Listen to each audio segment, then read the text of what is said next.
following program may contain coarse language, suggestive dialogue, and discussion of violent imagery and sexual situations. It is intended for mature listeners who can tell the difference between facts and opinions.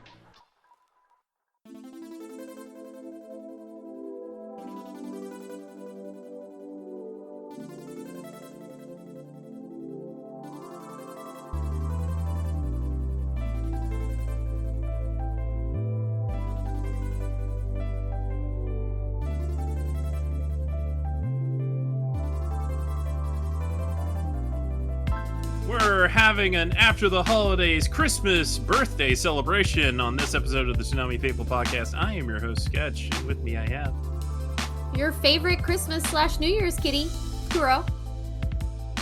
And a very soon-to-be uncle, Laser Kid.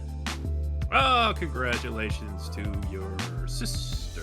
Yes, sister? Yes. Yeah. Yep. Due at the end of the month. Ooh, that's coming up. That's coming up.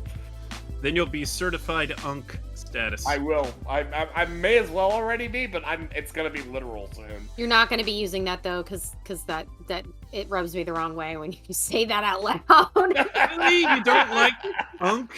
No, stop saying it. Unk? Stop saying it. Unk Ugh. status? No, I like it. I wear it proudly. it's nails on chalkboard. Yeah, yuck. No. She can't handle the young people speak. It's like God. hearing someone say Brekky. Like, don't fucking say that. You say breakfast. Say breakfast, motherfucker. What? Brekky? That's a thing? What? Brekky? You living in? Are you Stop saying living in this! Are you Stop living in England saying or it! something? I don't want to hear it. You're not listening. See, when I hear Steven's here Brekky, too. I think it's Yeah, like hi. breaking things. And we got Brandon- Fabian. Yes. Yep, the minion Fabian is here. This Didn't whole want introduction to got interrupt broken him by coming Brekky. early. Yeah, 'Cause it I'm got now no longer rusty. broken by Brekky. We Brekkied this intro. We I found the think you title. all must. You hate me. You all It's hate me brutal. right now. No, I'm using it in a Listen, different Kuro, context because it doesn't make sense for breakfast. Hey, Kuro. we're gonna throw some shrimp on the Barbie and have some brekkie soon. Oh my Oh God! my god, no! Use Kuro. your words. Kuro, You are I adult- Oh my god. Adults. Use real words. people that have been listening to this podcast for years knows that there was a time where I was like, "Don't you dare say the word feels." I hate that word, but now I'm just like, whatever. It's a You word. think you can break me? You can't break me. Do you want us to try us? All that makes Yeah. me Look, think I- of is the phone game that Hako Spales of Hololive did that became iconic due to misunderstanding of Jadam My Soul. Look, it took a younger friend of mine like 3 hours to get me to understand what 6-7 is. Let's No. not. Let's No. not go there. No. We're not It's a going number. there. And that's still my answer to that is no. We're gonna not do that ever. That's again. not a joke. 7, no. 8, 9. That's a joke. That's a joke, and that's actually that was my response to that. It was 7, 8, 9. That was why 6 was afraid of 7. You see? That's right. That's a classic. Yeah, It's a classic. They Yeah. referenced that in Reboot, yeah. which aired on Reboot, Toonami. Speaking which of is getting an Toonami, awesome remaster, by the way. which is why Yeah. we're here. Let's talk That's about not that. why we're here. But Let's Toonami's talk why about we're here. Toonami. Yeah. Let's talk about it. Let's talk about Toonami.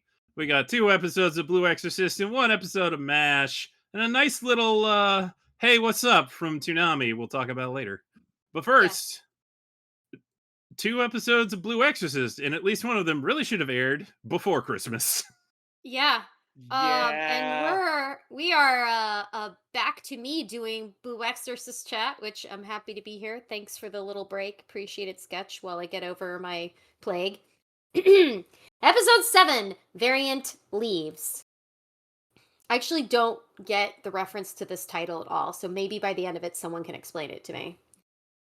So we begin with Lightning and Ryuji visiting a monastery to get a first-hand account about what occurred during the Blue Night from 3 monks who formerly held positions at the True Cross Japan branch, and maybe some connection to what began the Illuminati, because that's what they're detecting. They're detecting stuff about the Illuminati and the Blue Knight. Anyway, it quickly spirals into a brutal interrogation, and Lightning threatens to kill one of the monks. Misumi if he doesn't divulge the information.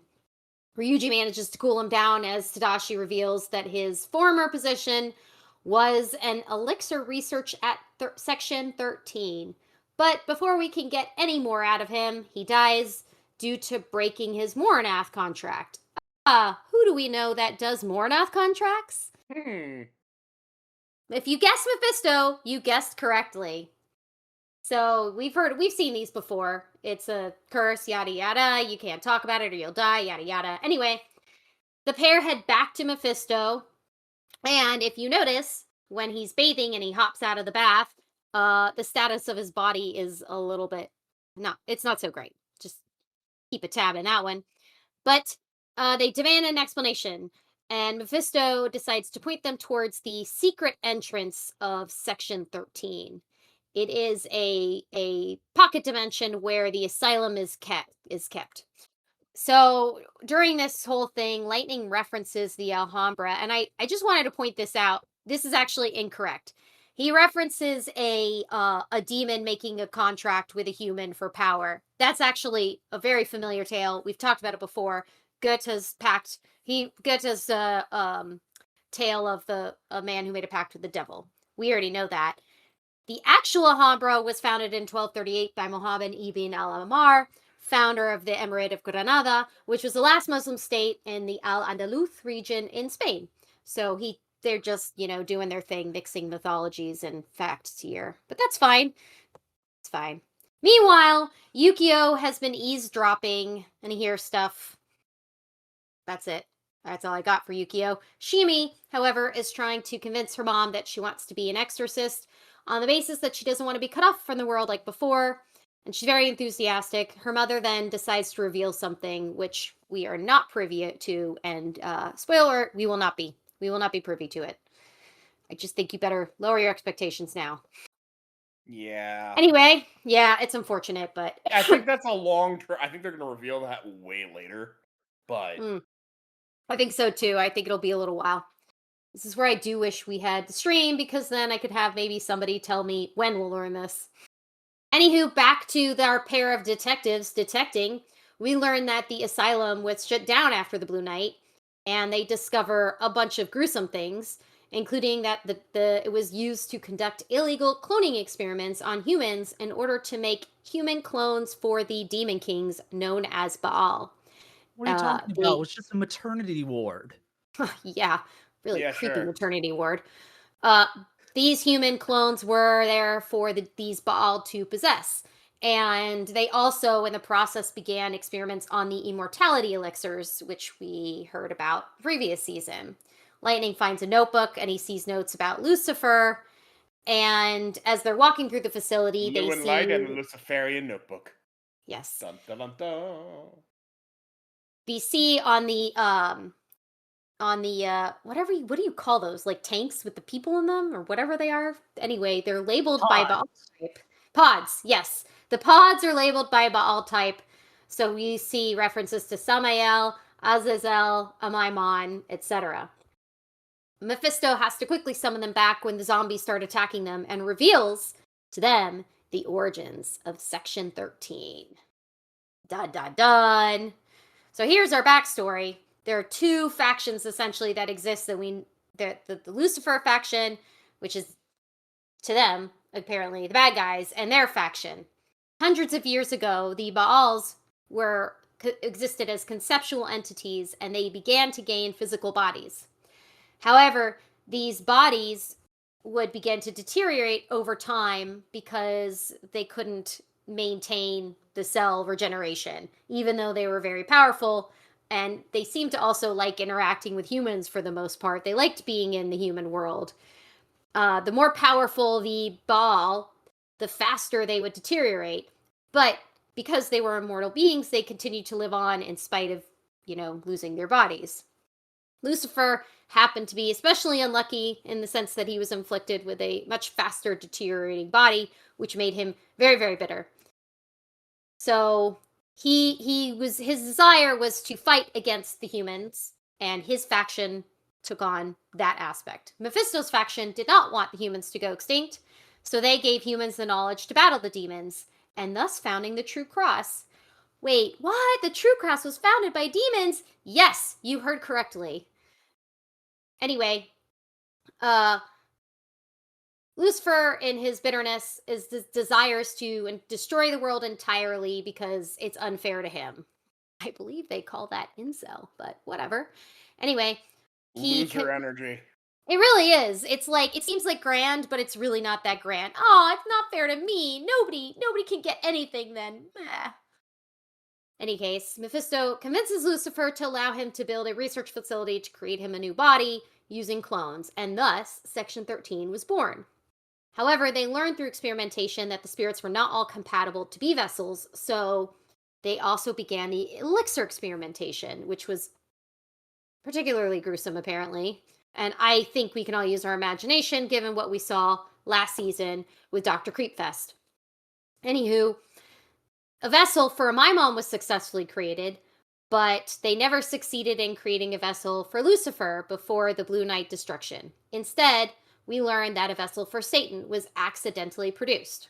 Once it gained consciousness, the entity killed everybody and escaped, and apparently fathering the Okumuro brothers at some point. Yeah. Woo! That's a lot. Mephisto wants Lightning to find a traitor within the Order who stole vital research from Section 13. And he includes, I think it's notable here, 2 names as part of this investigation. Angel who has amnesia and can't recall the night before the event, but he also happens to be under the Mornoff contract. And then another researcher called Dragolescu, who he names as his primary suspect. Yeah, so here we are. Big stuff, big stuff. Let's talk about what we learned in this episode. I do want to kind of make a point first of saying it was an interesting to see the bit about Lightning as a character. When he's talking to Suguro, he basically admits to being a sociopath and says, I'm not the kind of person who can empathize with other people. But he also says that he's improved since he was younger. He used to be cruel and violent, but now he's sort of made an effort to be a better person.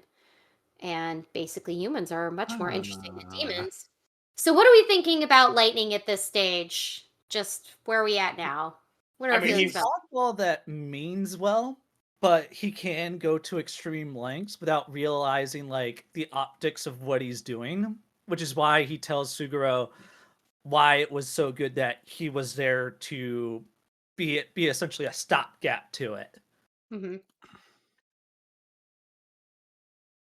Laser, you were saying? He's still my favorite character. I think he's a fantastic character. He's got the mind to look into what's going on. He's not perfect. He can go too far, but he also realizes this about himself and is capable of stopping himself, of going, hey, maybe I shouldn't do that. Yeah. He's a very interesting character. I think it's very good that Ryuji is around to hold him back, because he was Oh yeah, he was about to torture that old guy. It was. I would Not say that it did him much good. He still died quite horrifically. He's got an interesting dichotomy in regards to his behavior and interests. He's so laid back, and he doesn't really dedicate himself to something unless it really grabs his interest. And once that happens, that's when he can start going too far. He also doesn't like baths. What is he, a cat? He's actually a hamster right now, thank you. Which makes his not liking bats a little understandable. Yeah. I just like that Mephisto like teleports them in to like his they're in the bath. Yeah, because they're dirty. Yeah. I mean, yeah, that water's got to be just filthy. I don't even want to think. Yeah, that's disgusting. That probably smelled pretty terrible. I don't even want to think about it. Like, and the crust. This went from like National Treasure to just horror real quick. It's like, oh, check it out. It's a puzzle. Let's solve it. Yeah, the figures in the pods were quite grotesque. And the fact that Mhm. they'd kind of been there that whole time and some of them were some kind of zombie creature, it's pretty Yeah, it's perverse. nuts that they're still Why sentient. didn't they dispose of those? Could be useful later on. Well, nobody has access to it if they don't know the puzzle. It's in this pocket dimension, remember? I guess.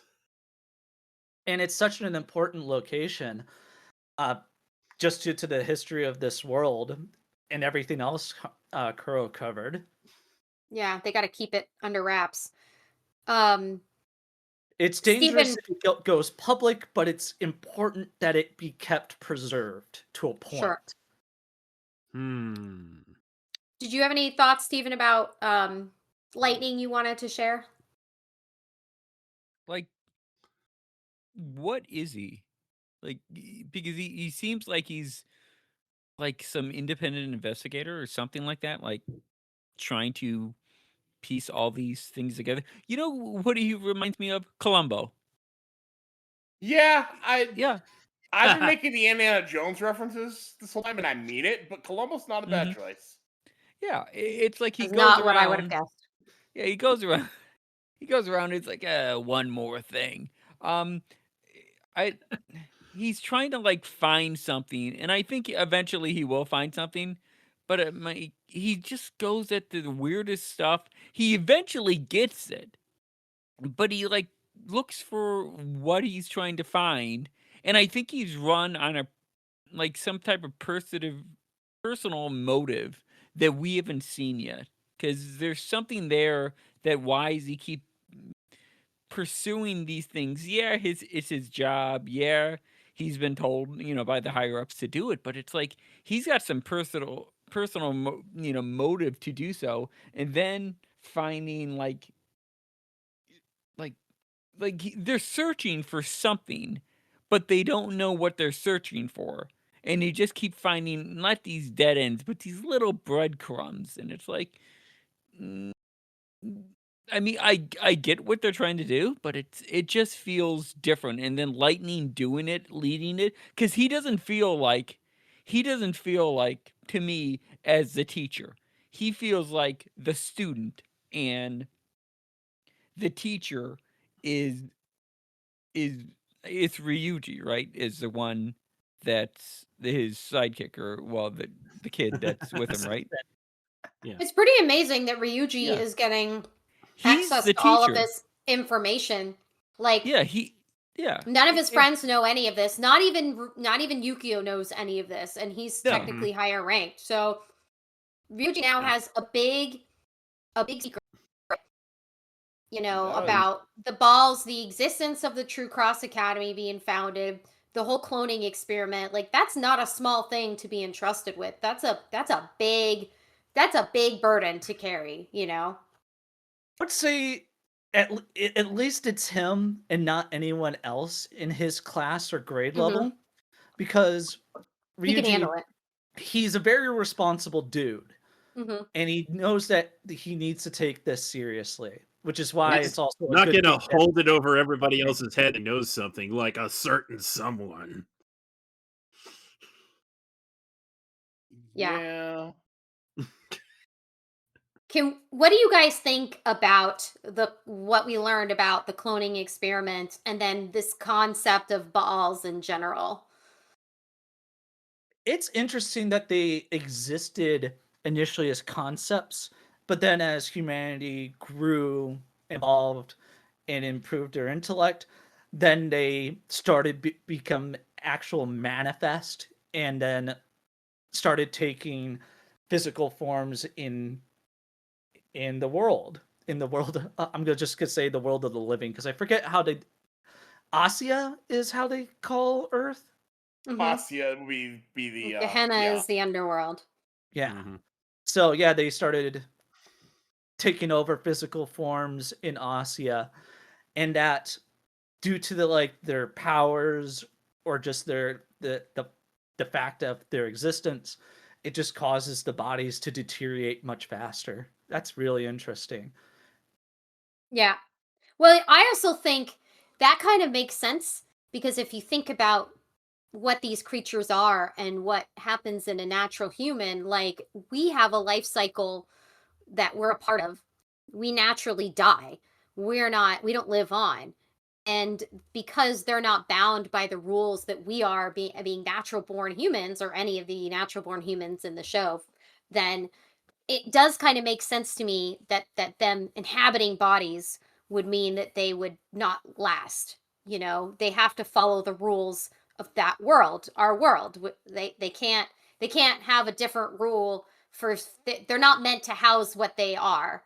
Mhm. I also think like there's sort of some folkloric uh what's the word I'm thinking of, precedence for having the idea of an entity gaining power through belief and losing power from disbelief. And that's not quite what they're doing here, but there's certainly some foundation in that where the more they Something interact what with happened with humans. the oh man, I just blanked on the film. I was gonna say the Guardians of Ga'Hoole, but that's not it. It's a different Guardians. Yeah. It's a Yeah. Christmas movie with Jack. Yeah, the more The interaction they Guardians. gain, the more interaction they gain with humans in this case, the more they are attached to Earth and humanity and what they have to offer, because all these things are things that humanity created, and they become like, oh, we have the five senses, and it's very attractive to have access to these things, like all these pleasurable things in life that humans access. They want them too. It is it's a very interesting concept that what these quote demon kings, what their interest is in the humans is their humanity, essentially. And because of how they continue to exist even after the body decays and dies. Which sounds awful. Yeah. It does. Like, Yeah. I don't like what they're doing to an extent in terms of, the Illuminati. But I get You it. get it now. You get why. Mhm. Yeah, You You get there's why understand they why were they so would interested in do this do and pursuing things it like so that. hard. Yeah. Yeah. yeah, it's that much pain and suffering. I get it.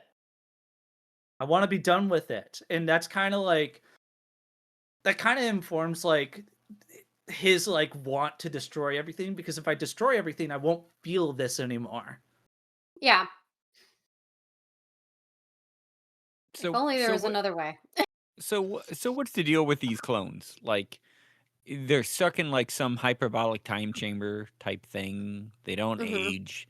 They're like in, the worst, what is it?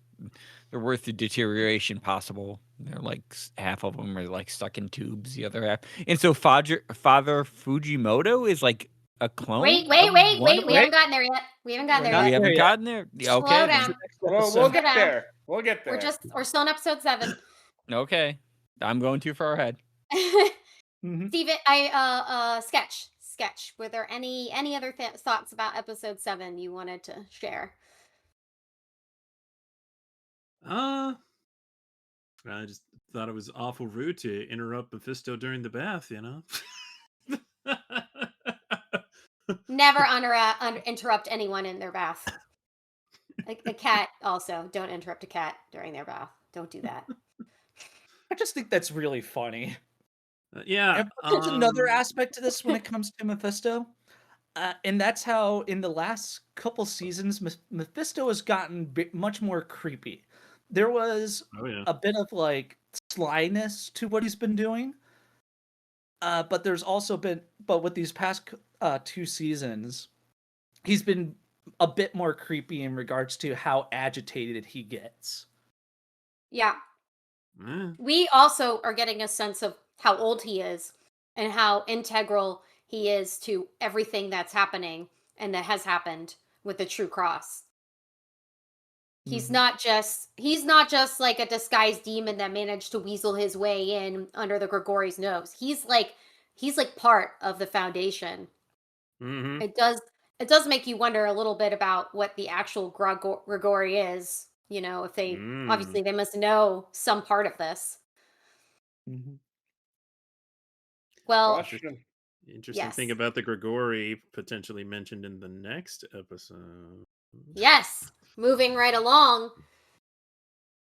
Happy Merry Birthday Christmas. Or rather, Happy Merry Christmas Birthday. A very merry on birthday to you. Yes, and to you. And it's my own birthday too. I'm here to celebrate. It is. Wow. It's all of our own Very birthdays. merry on birthday to you. To me? To you. And me. Oh gosh. As Not the something I thought I was investigation. going to reference today. Yes. Well, back to our investigating duo. They depart Mephisto, and Lightning makes his way through the Vatican headquarters to visit Azazel. Notably, they pass by Angel, and there's a sort of cryptic conversation between them that goes nowhere, just confirming Angel has no idea about any of this. Whatever memory trick, or he's really good at faking. Yeah. But in any case, Take your pick. Allegedly has amnesia. yeah, he's either a great liar or he doesn't remember. So I guess we'll just have to keep that in the back of our minds. One of those little bookmarks. Anyway, Azazel, who we learned was a demon from the original Grigori, and who helped to teach demons to fight helped teach humans to fight demons in the ages past. And his descendants are apparently the Nephilim. There's a lot of interesting mixed mythology here. And we learn also that the spirit of Azazel was trapped in a statue-like structure hidden inside a monument. And Lightning can actually remember talking to him as a spirit, but as time passed, Azazel became less and less responsive. And nowadays, he's not even certain he can interact with them. And we get to see this, moment between Azazel and Lightning as he approaches him in this sort of sand-like, I guess, portal. Anyway, Man, this whole sequence just makes me sad. It's almost like a child talking to a parent, I mean, what do you do when you've been living forever? You just get tired. You just kind of stop and go to sleep, I guess. It kind of makes sense. It is a little sad. But we see Azazel trapped in a statue-like structure inside the monument. Yes. And he doesn't take Ryuji. He tells him that he can go home, and Ryuji says, "No, just wait." Yeah. There's also something that I just want to note, because this happened really quickly, and I think it might be important later. He references 3 emperors: the soul, the creation, and nothingness. And one of them is Azazel. So 3 emperors of the soul: creation, nothingness, and Azazel, which is the twin stars. And he names the other 2 as Shimihaza and Arumahel. Yep, I caught that too. Yes. And the other 2, Shimihaza and Arumahel, are apparently wished to perish and had returned to nature. So I feel like that's important, and I wanted to make sure that I brought that up. I also think it might be. I also think it is time for one of those Kuro fun facts. So Azazel in the original Hebrew text actually represents the tradition of the scapegoat, which for our Jewish listeners will probably recognize at Yom Kippur, there was an old tradition where a goat was cast out into the desert bearing the sins of the people. So Azazel is actually the physical representation of this tradition. Over time, through different translation changes and different interpretations, it came to represent the name of a figure, and then an idol or a figure opposite to God. The Quran references Azazel as the name of an angel, and then the Book of Enoch seems to name Azazel as a Nephilim or a fallen angel. And so all of this gradually transitioned into what the popular culture recognizes as the name of a demon. But there's the historical context. So let's get back to Shimi. Her mother told her something that apparently affected her deeply, because whatever she told her, she is clearly disturbed. She stays out all night in the rain with a very strange and intense expression. And then the sun comes up and she seems to have some kind of resolve and goes back to school and tells everybody she's not going to be an exorcist after all. It's sort of revealed by Yukio telling everybody, "Why did you withdraw your exam?" And she just says she's leaving cram school. She's going to stay in high school. And she's still very enthusiastic about their upcoming Christmas birthday party, which they were discussing. And she promises that she's going to attend regular classes and she's going to be there with them through everything. So, wow. She also notes that she's still going to support them. Mm-hmm. Yeah, as the shopkeeper. That was kind of my interpretation. I wasn't really sure what That else might she be the mean. case, but she didn't say that. Yeah, she did. unclear. She did say that. She said she did mention the shop in particular. Did she? But is she hiding I it? just Is that a watched. cover? I know. Huh. So I'm pretty sure she did. I might Yes. be just nuts and missed it. So I just watched that today, so I don't know. yeah. So Rin is immediately concerned, and he thinks that this means that she's dying. Oh my gosh, Ren. Bro. I kind of love the massive conclusion he jumped to. I was like, what? And then everybody else is kind of like, I wasn't gonna say, but Yeah. At least I didn't say it. because this is so out of character for Shiemi that everybody's like, whoa, there's something's up. Yeah. Yeah, and because she it was like literally 24 hours later she changes her mind. Mm-hmm. And she's established a very clear boundary about not explaining herself too, which I think is interesting. You know what else is interesting? What is Suguro up to? So while Lightning and Ryuji are continuing their investigation, well, sort of, Lightning is just sleeping and Ryuji is doing his own research and he discovers some very interesting surprises. Our old friend Shiro Fujimoto, the previous paladin, was a clone of Azazel. What? Dun dun dun. Now you I can know, say right? it, Steven. Yes. There were So, several other yeah, clones what's too. the Go deal? on. Yeah, No, I there was were gonna there are say, other yeah. there are other clones, but only one of them is missing the records. There are other clones of Azazel, but only one of them is missing the records of his life after Section 13. So in the notebook, he sees, oh, here's clone Fujimoto, here's clone X, who should have been Goro, missing pages, and then the next one, Ryuji strongly suspects that Goro is the one that became Satan and the one that impregnated Yuri Egan. He really frantically tries to report his findings to Lightning, and Lightning tells him to chill out. And he's like, okay, I'm just gonna chill, and goes to the Christmas party, which is kind of amazing. I probably would still be freaking out. Be like, no, that's not good enough. What a I need change to in understand this tone. information. Hey, I found something really crazy. Can I have a day off for a Christmas party? Yeah. Yeah. It's a big, Yeah, no, that's go a for big it. fucking deal. I don't think I'm capable of that level of whiplash, but sure. Nope. And it makes everything just a little bit more awkward when he's around the brothers. Yeah. He's like like making Because- decorations next to Yukio. He's like, man, Because if that's the case, I can't tell him that. yeah, if that's the case, they not only are sons of Satan, but they also contain genetic material from Azazel. And who knows how that's going to be complicated later. I sure am excited to find out. Oh, wait, no, they don't. I don't know where I came up with No, that. it wasn't Azazel. It was supposed to be Lucifer. Yeah. But it was Azazel because Azazel's genetic material made Goro. Was that it? Yeah. Okay. And it became, the accident made him into the Satan vessel. So Shiro You and gotta pay Goro are attention. kind of Brothers? brothers, kind of twins. That means he's technically related to the boys. He was like genetically related to them.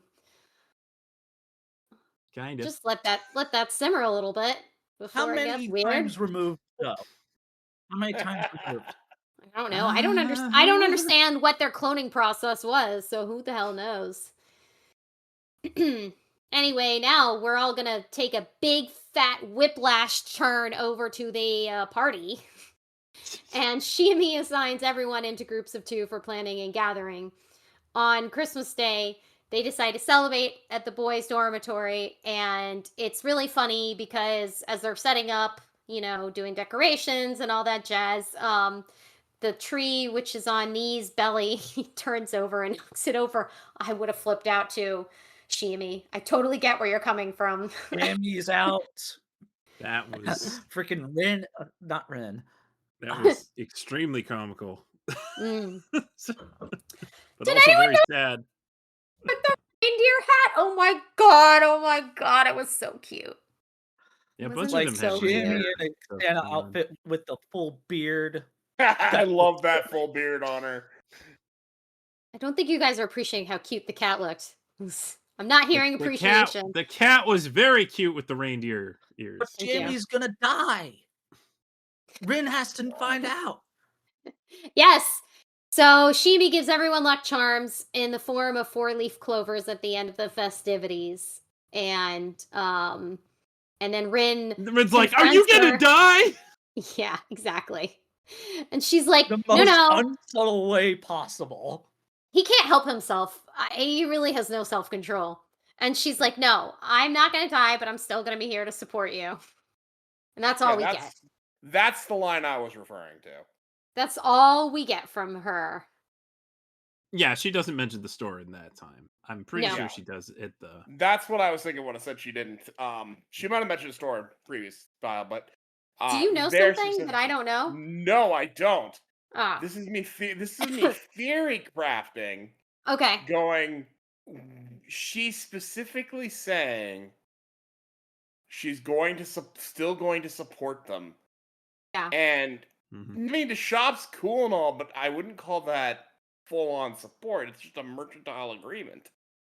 What is She she has up such to? a valuable power too. Like, I can't imagine her just not using it. Me theory crafting here, I don't know what's going on, but I feel like and this does tie into the thing that you and I both noticed on this episode. I feel Mhm. like she just has some other destiny, some other duty that is Yes. just as important and vital even, but would preclude her from being an exorcist. That's what I think is going on. Let's put a bookmark in that. I think that's a Yep. really good Theory. discussion point. Yes. So is she like a demon or something? Hold on. We'll get back to that. Yes. Okay. I want to finish the recap and we talk about Yeah, it. sorry. No, I wanted to seize no. on that commentary point. No, we'll get right. We'll get down to it. Yeah. So later that night at the dormitory where Rin and Yukio are together, Shira joins them in her little like sexy Santa outfit, completely I love it. appropriate for teenagers. I don't know who she's trying to attract there. I'm Maybe just, like, she brought a completely confused. present. Yeah. Ooh. Nothing lewd, boys. Jeez. Yeah. How did you think they were gonna take that? Oh my god. Oh my god. She's still trying to get Yukio. Yukio's like, when she got there. You know he likes it. You know he likes it. know. Ren doesn't. He only has eyes for Shami, his pure-hearted dame. Yes. Anyway, she wants to share a story about how she met their mother, Yuri Egan, who she states was a beautiful and kind person. And they're very eager because any story about their mother is a treasure. So apparently, I love this. back when Shiro had picked up little baby Shura, little like crazy little kid Shura, he brought her to Yuri's house. This stinks. Can you fix it? So she gives her a bath and some hot food because he doesn't know anything about kids. And Shura What asks, even is a kid? It's an it now. yeah. Fix this She asked if Yuri would care for Shura, but Yuri's like, no, I'll only do it if you come and live with us and help me raise the child. Like, she's definitely inferring, they could be a family unit, which I think was interesting. That was the impression I got. But Shiro kind of laughs it off awkwardly, and we don't actually know what ended up happening to Yuri after that. We learn that most records of her were erased, and they call her the heretic who got pregnant by Satan. However, according to Shura, she was a gentle and warm woman with overflowing kindness, which Yukio and Rin are both very happy to hear. And it's the perfect Christmas present. Later that evening it is. I think that's precious. That's precious for both of them. But is it? As they go to bed, they discuss about whether or not they want to discover more about their mother's past. And interestingly, Rin doesn't seem to care about the truth of their parents, which really angers Yukio, saying it's absurd for him to be so passive about something so important. Like, he screams at him. And that is the end of the episode. Yeah. So you ever seen a fight where you're like, you're both right? Yeah, there's a lot to talk about here. Let's go back to Shiami. Let's talk about Shiami. She was just outside in the rain with her AirPods listening to, what is it, like Lizzie McGuire, Let the Rain Down Fall, Rain Down on Me. Oh my God, I used to love that song. I love that song when it came out. Okay, showing my age. It should probably be acknowledged that she spent the whole night out in the rain. Yes, and she didn't catch a cold, too. She wasn't singing in the rain, though. She was just letting it rain on her. I like the idea of her having a greater destiny that is not related to her being an exorcist. My unformed theory, I'm not quite there yet, but that she's somehow connected to one of those 3 emperor souls, the one of creation. They named one as Shemihaza, and I'm waiting. I didn't know if Shemihaza was that one or Arumahel was that one. It wasn't clear. I think it was Shemihaza. Okay. I heard Shemihaza, and I went, Shemihaza, and Shemi suddenly doesn't want to do things. Why didn't I pick up on this last time I watched it? Well, my basis, too, is that the images they show for creation are greenery, and her power is pretty incredible. Like, she can just grow things. She can just create things out of nothing that are living things. I don't know Maybe if she's connected somehow. Go ahead, I'm sorry. No, you were saying you think she might be a clone? I don't actually think I don't know if she's a clone, but I actually think they specifically talk about how they had offspring, the Nephilim, and I think that's her. That's a good theory. Yeah. She has a mom. That makes me think the clone angle was, I don't know, all the clones seem to have blonde hair. The only reason I don't think it's clone is she literally has a mother and a grandmother. True. A descendant, then?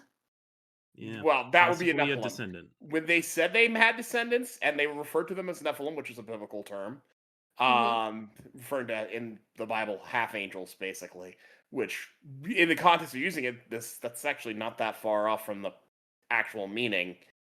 I think she might be descendant of Shemihaza. And Shemi, being a descendant of Shemihaza, makes all of the sense in the world if you look at the names. I can't believe I didn't catch it the first time either. Neither. Well, not only did I not catch it when you and I watched it, and we talked about it. We did, and we were like, I'm more observant than both of you. And I also didn't notice it when I read the manga before that. So this is my 3rd time before I finally noticed it. What is wrong? I did. I noticed it today. I'm like, wait, why didn't I notice this before? Yeah. I don't know. I don't have a solid theory about what the connection is, but I feel good about them being connected somehow. Oh, I don't know exactly. I'm very much speculative. Yeah. Either that, or we're gonna have to put you in a psych ward. Yes. I also I feel like I was so irritated. I was so overcome with being frustrated with her the first time I watched it for withdrawing from the group after all the progress she made. But if she does have some greater destiny at play, then maybe this might be understandable. I don't know. I can tell you we're not going to learn what her mother told her this season. I feel like I should just let everybody know that. And I can tell you, although I haven't seen the next season, I've read the accompanying manga material. You're not going to get it there either. So just keep watching, everybody. Oh, that's a bit frustrating. And I've read manga past there and not there either. I don't know when it happens. I'm sure it will. Any other I need to get back on reading that theories specifically about Shiami? Any other theories or thoughts about Shiami before we move on. She's getting married. No, she can't. She has to marry Rin. You stop that. You didn't don't say- speak such trash.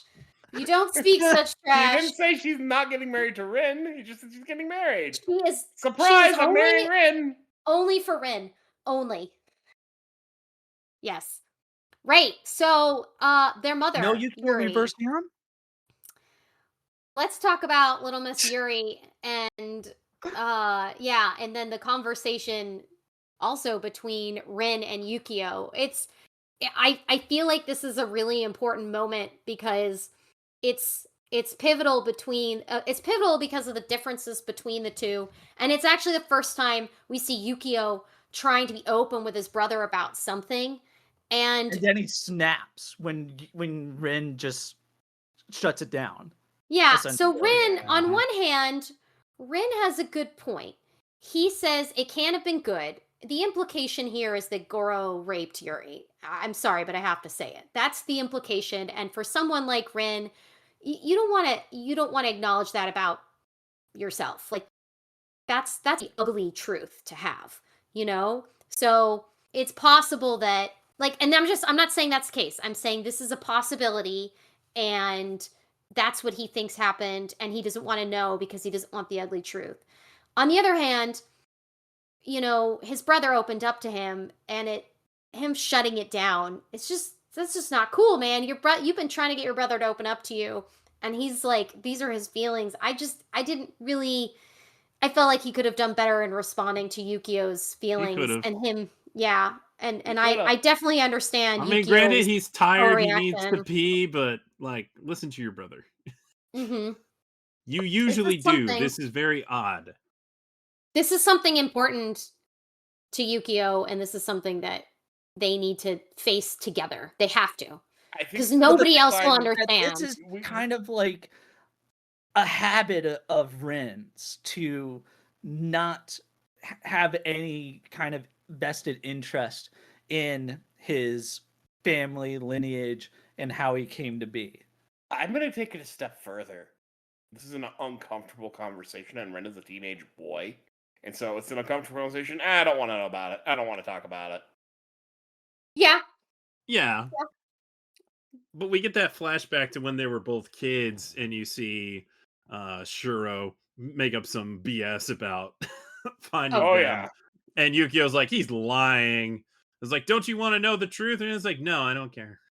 Well, he's. If that's what he says, that's what it is. He's like, I believe him, It's not a matter of I don't care at that point. It's a matter of, oh, well, I just trust what I was told. Yeah. And as far as he's concerned, Fujimoto's his father. Well, that part I understand. That is definitely a thing. I have my own father was adopted, and I feel strongly that it is not important to me to know who his biological parents was, and it wasn't to my father either growing up. So I completely get that. Our family is our family. So I can understand him saying from a child's age and then up to a teenager, he's set in what he believes, and he doesn't want anything to disrupt that. But I also get that they're part of a larger story that is a lot more critical to the state of the world, and it may be important to understand some of these things. Yeah, so this is not the time to be like, no, bro, I don't want to talk about that. Yeah. Mm-hmm. And oh boy, the next episode promo is a bit ominous with how that conversation ends, where Rin just describes like Yukio has just got this really creepy smile. Yeah. Well, yeah, Yukio fake is smile he's always had is a little creepier than usual. Yeah. Yukio's kind of looks like he might be getting a little unhinged there. Getting. He's been halfway there for a while now. I mean, yes. So And when they were opening showing Yukio getting more frustrated and angry, just damn what's about to happen. Right. So in this episode, when they were split off into pairs of two to do various things, Renzo and Poker Face they go and get the cake, right? And This they have, sequence. Izumo. they have they have a pretty awkward conversation waiting in the cake line. It's like But- there are people around you in hearing distance. Yeah, That's fine. It's like, man, I'm a spy. What? you're not a good spy.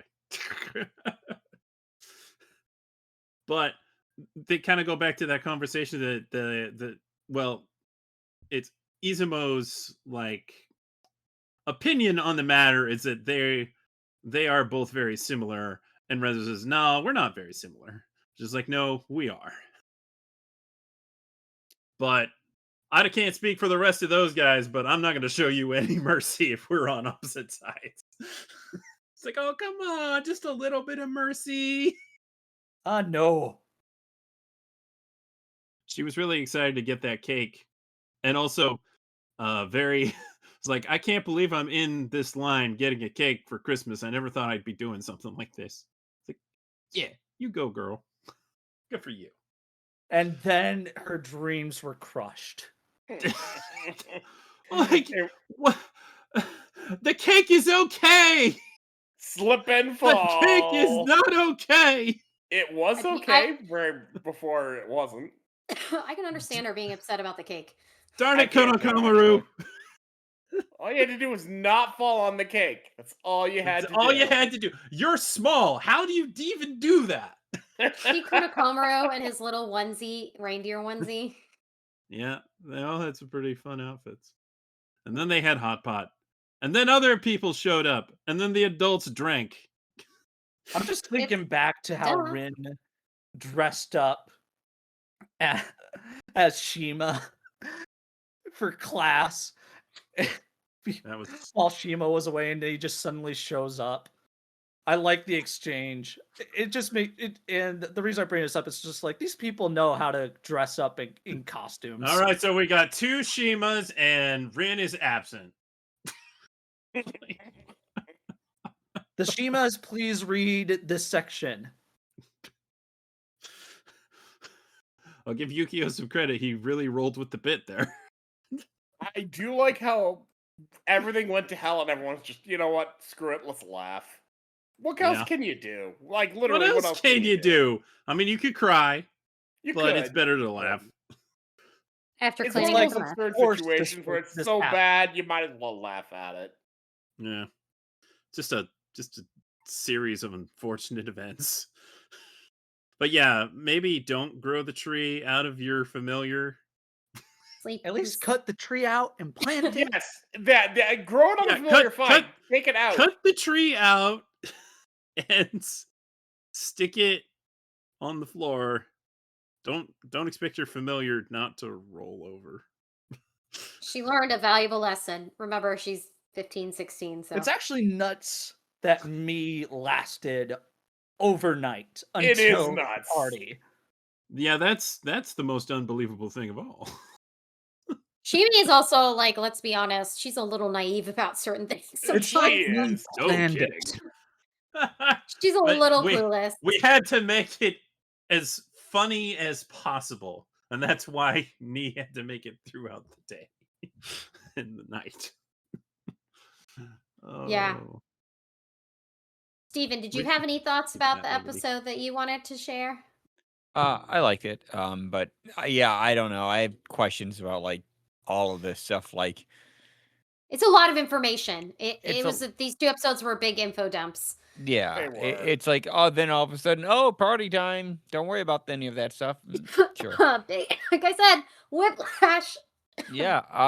It is strange. So it's like Father Fujimoto is a clone or some type of weird thing, and then maybe other people are clones. And so here's my kind of theory on that, if it is a theory. They made clones so they can have Satan go into that body. Like they had to find the perfect person. You think it was on to have purpose? that. I think it was on. Well, I mean, what? How else are you gonna make a clone? What are you making clones for? Well, you no, know? no, not the clone. You think they were purposefully trying to bring Satan up Yeah, somehow, somewhere along the line, That's an I don't interesting know. theory. Interesting. I don't know if that's like a thing, but it's like, hey, they needed to get him in somehow, some I mean, way. Mephisto's if it was somebody doing that, it certainly wasn't Mephistopheles because The purpose he's of the clones adamantly is against a next having season Satan. thing. Yeah, Yeah, he Mephisto is didn't adamantly mention against Satan that. much during his explanation of the history of the Order. Mhm. No, he didn't, and I think that's purposeful. I think he, obviously that leads into the next season, but it seems very clear to me he's trying to do everything to keep Satan out of Asya. So if this is true that somebody was manipulating the clones to make a perfect one for Satan, then it was under the nose. It was in secret. It was someone was a plant within Section 13 doing this outside of the guidance of the Order itself, because they had no interest. They have no motivation for it. I'm not saying that's wrong. Don't get me wrong. I think it's an interesting theory that would imply that there's somebody else. Maybe it's the traitor. There's Maybe this has to do with another lightning. faction at play. Yeah. There's something else here that would prompt that, and it also makes it interesting to It's think like you're about, playing Warzone and you're fighting one team, and then all of a sudden there's another team. Yeah. But also, I don't know if anyone picked up on this, but this whole timing of the Blue Knight, the implication up until these 2 episodes was that the birth of the boys was simultaneously with the Blue Knight. But that seems now impossible because we have the accidental Satan vessel coming in the Blue Knight, and then the boys are discovered later. At least So that's how things are coming across right now. well, and if you think about the typical gestation period for 2 children, like in a human body, 9 months, unless something crazy happens. So there's definitely a missing section of this timeline here about when these twins were conceived and when they were born from And the now Blue we Knight. have the episode ending on that intrigue. How did they Yes. become to be? Yeah, what is actually their origin story, which I get it from Yukio's perspective. I'd want to know too. And at this stage, he doesn't know all the stuff that Ryuji knows, The main concern is, like, right now, is Yukio really in the right mind to learn about this stuff? Absolutely I not. don't Probably know. not. Yeah. Like, he's been pressured by Lucifer. Shima is pressuring him. Just he's under a lot of pressure. And now, and with the end of the last season of some sort of blue flame Satan power manifesting, and his training, his secret training that Mephisto is aware of, and now Rin is aware of, it's just like, man, what is he gonna do with this kind of information with what he's already dealing with? Yeah. But what does it really matter if he finds out he's the son of Satan? I mean, they already have one. I mean, what are you going to have, 2 now? It Yeah. doesn't matter. I mean, It shouldn't. Yeah. I mean, fine, that's you want to know who your mother is, and fine, you want to know your father. Technically, you already know who your father is. He's Satan. Get over that fact. But I mean, I don't know. It's kind of like a weird Maury Povich show where it's like you're the father and you're the father. It's like, what do you want? What's the motivation behind Yukio trying to figure this out? Because he already knows one half. He wants to know who his mother is. I get it. You want to understand it. You want to know that information's missing and all this other stuff. But I mean, you're driven that far to figure it out. I mean, you already know half of your He family. literally You know tried they're to kill demons. himself to manifest the power. So he wants power, or does he just want to know who his family is? Because that seems like a weird thing. Both. A mix of Why both. can't it be both? Definitely Why both. can't it be both? In Okay, his no, case, los yes. dos. It's a reference to the commercial. No. Okay. Yeah. Got it. Yeah, I like it. I think it's an intriguing theory in the context of what it could imply about what went wrong with the experiments. whether someone else was infiltrated and was a part of how they mistakenly, because how do you mistakenly make a vessel for Satan? Like It's they, like what they happened with glazed Marco over Suzuki. that. Yeah. It's like It first is it's Madara interesting. Uchiha, and now no, it's this other entity that we've never heard about before until now. Yeah. It's like, oops, oh, they've made a vessel. Oh no. Let's keep them in tubes and clone them. And they clone like tons of them. It's like, oh, we made another one. It's like, Well, they were trying dude. to make vessels for the other guys. They made one for Just the Maimon. South Park. They were trying to make one. The whole purpose was to make one for Lucifer. Lucifer. But in order to do that, he was trying to use experimenting with the others to get different ideas of what worked and what didn't work, which is how he created a Maimon, who we know is a little psycho. So was the Illuminati originally part of that Section 13 thing, a part Essentially, of that's the It's a great church? And question. then That's I a would great say that's where question. the concept of the Illuminati started with Lucifer. Yeah, he's the Yeah. founder. Yeah. I mean, he's the bringer of light. Illuminati. There's an obvious connection there. Mhm.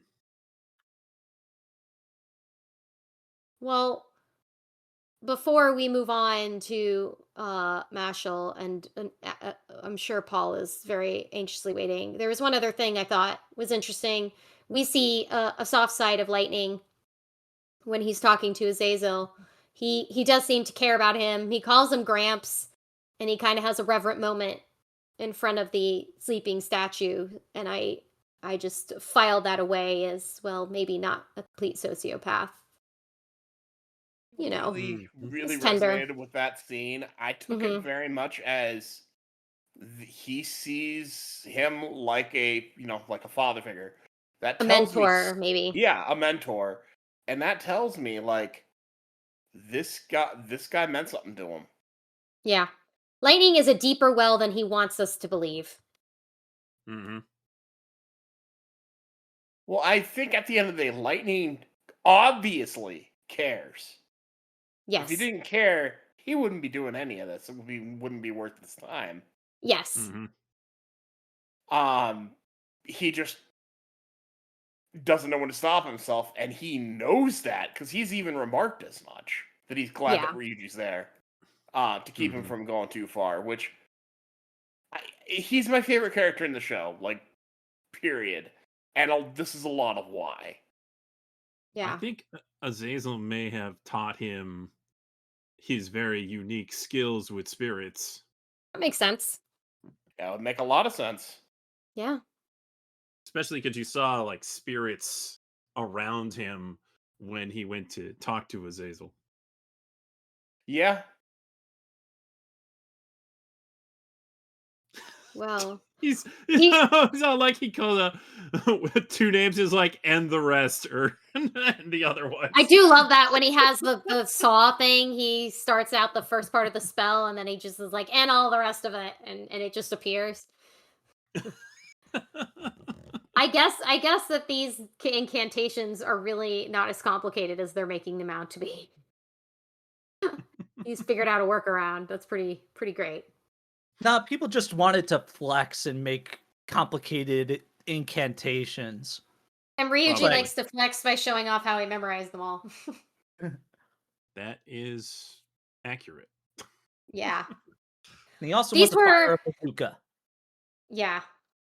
These were really dense episodes with a lot of good information, and then we got a complete like turnaround with a fun happy birthday merry Christmas moment. But I feel like having all this lore, we're getting deeper and deeper into the lore, and it's just making this world so much more interesting. And I feel like there's still some mysteries to unravel, but we got like a glimpse of them, and it was like the catnip I needed, seriously, when I saw these episodes. I was like, oh They my keep god, adding more information! mysteries. More mysteries! So when's the Favorite. Vati video about the lore of Blue Exorcist? Who? What? I tried to make a Dark Souls Bloodborne reference. It didn't Oh, work.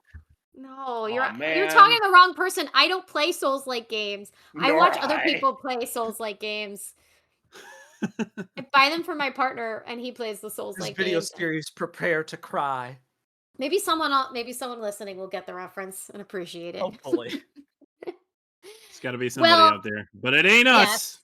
Nope. It's none of us. I am. None of you are cultured.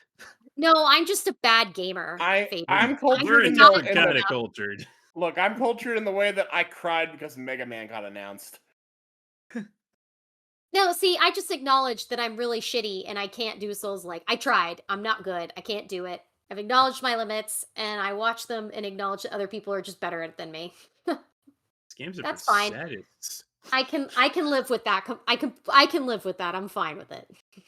But yeah, I like a great challenge, but I episodes. don't like that much challenge. I hope that everybody enjoyed them as much as I did, and is just keeping people tuned in to Blue Exorcist future. But I think it's a great time to move on to our next topic. Sketch. Let's bring Paul in. Yes. Well, Paul has been waiting in the wings for a while, actually. But thank you for your patience, Paul. I am always here in some way, fashion, or form. He's Also, always with us. Indeed. also, why is Fabian out of the corner? I invited him. It's He's here Kuro's for fault. me. Yeah. Kuro, I might have to put you in the corner then, because this is what happens when you let him out of the corner. He has bad. You can't punch. put Kuro in the corner. I need Kuro. I Can't like do that having either. Fabian. I need Kuro to get me out of there. No one I'm puts baby in the important. corner. I mean, it's better than Darrell's basement, but I digress. Yes. Nobody tell Get Darrell. rid of me. Wait a minute, let me Right. text him right now. So Oh. what? Oh no! Before we get into Don't tell him. He Mashle, doesn't know I'm out of the basement yet. was there thinks something I'm we still wanted to there. talk about? The queen of moving things along. Sketch. I mean, I always Ge- have things to talk Gestures about. emphatically. Gestures emphatically. for the purpose of keeping it tidy with the timestamps eventually, we're just gonna go on to Mashle and then we'll talk about the other thing after. Okay. Because I feel like the other thing could become a conversation, if you know what I'm saying. So We're gonna be here all night. Could be yeah, its own podcast. strap Settle in, in, everybody. Isn't strap that Get in. your good? hot, I'll be here get all your night. hot chocolate. We're gonna try to be fast with Mashle. This isn't a very dense episode, but there is some startling revelations. Indeed, Yes. there is. Some More startling lore. revelations. More lore. Blue Exorcist doesn't have all the lore. Mashle has a little. So, if you may recall, in the previous episode, Innocent Zero arrived with his posse to take Mash, and everyone in the stadium was frozen except for Wahlberg. And now we begin Mash Burn Dead and the Tall Tower. I don't even know why they bothered to call it that, because that feels like such an insignificant part of the episode. But I digress. Because it's funny in their Mashle. That's a lie. Yeah. So, first thing, Wahlberg just about scares the pants off one of Zero's lackeys, who's all like, you ain't ready for this, old man. And then he, stares him down, and the guy's like, oh my gosh. Oh, oops. This guy's actually a badass. This guy's certified badass. I'm scared now. Wahlberg's mad dogging him, and his sister was like, I would appreciate it if you wouldn't bully my men. So they're staring down, and Zero summons a bunch of demons. So Wahlberg breaks the spell on specifically Mash, Margaret, the two divine visionaries that are in attendance, Caldo and Order, and inexplicably Lance and Dot to deal with fighting the demons while he handles Innocent Zero. We gotta have the main characters involved, right? But not Lemon. What was she gonna do anyway? I love the shade to Lance and Dot, though. It's pretty funny. I can kind of understand grabbing Lance because he's clearly a prodigy. Dot. And Dot's not a bad fighter by any means, but like, weren't there other people around that would be good for this? Since I missed it last time, I was curious. What did you guys think of Margaret not being as bad as we thought? I loved that part. Like, they're like, we're not a villain anymore. We're just fighting, and I liked that side of them. That made them a lot more interesting to me than just like, I'm a weird, creepy villain like I Kefka. I I just came like the to really departure like from the Margaret. Kefka. Just for that, I've only seen this one side of them, but like I appreciate the non Kefka esque moment where they're just taking pleasure in attacking like demons from the bad dudes. It was fun.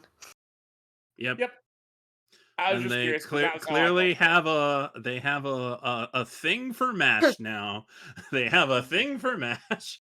Okay, I did For not see better or that for ill. coming, but it fits. I think their Lemon has Mash a has rival. offered them a lot of stimulation. Lemon has a rival now. Yes. And Dot's like, okay, so Heart of a Maiden, get it. All right, I got it. I love that line so much. Oh, a woman's intuition. So Wahlberg and Zero are transported into the sky at another location, and a giant tower rises up, and all of the demons are not attacking Mash, so they send Mash over to deal with the tower, which is obviously a trap. But they're like, yeah, he'll handle it. But it might take a little bit of time for him to scale that tall tower. Oh, no. No. He ain't gonna scale nothing. Mash just kicks it down one layer at a time. I love this kid. Hmm. I was And, gonna say, who's the trap for though? Yeah, who's the trap for? Uh, and what's his face can't believe that Mash has forgotten who they are. And Mash depicts a particularly silly form of face blindness, where his opponent's head is just a cream puff. And he's like, "Oh yeah, you're the guy from the entrance exam." Like, no, He I didn't think the even guy, mean it. He just threw that out there. He was just yeah, like, he's that like, was just something he said. yeah, of course I recognize you. And in case the listeners need a refresher, this guy's Cell War. What a The worst name, name never. I love Cell how this guy has a War. worse. I love how Luffy. This is like a Luffy like memory level here. He really does. He really does.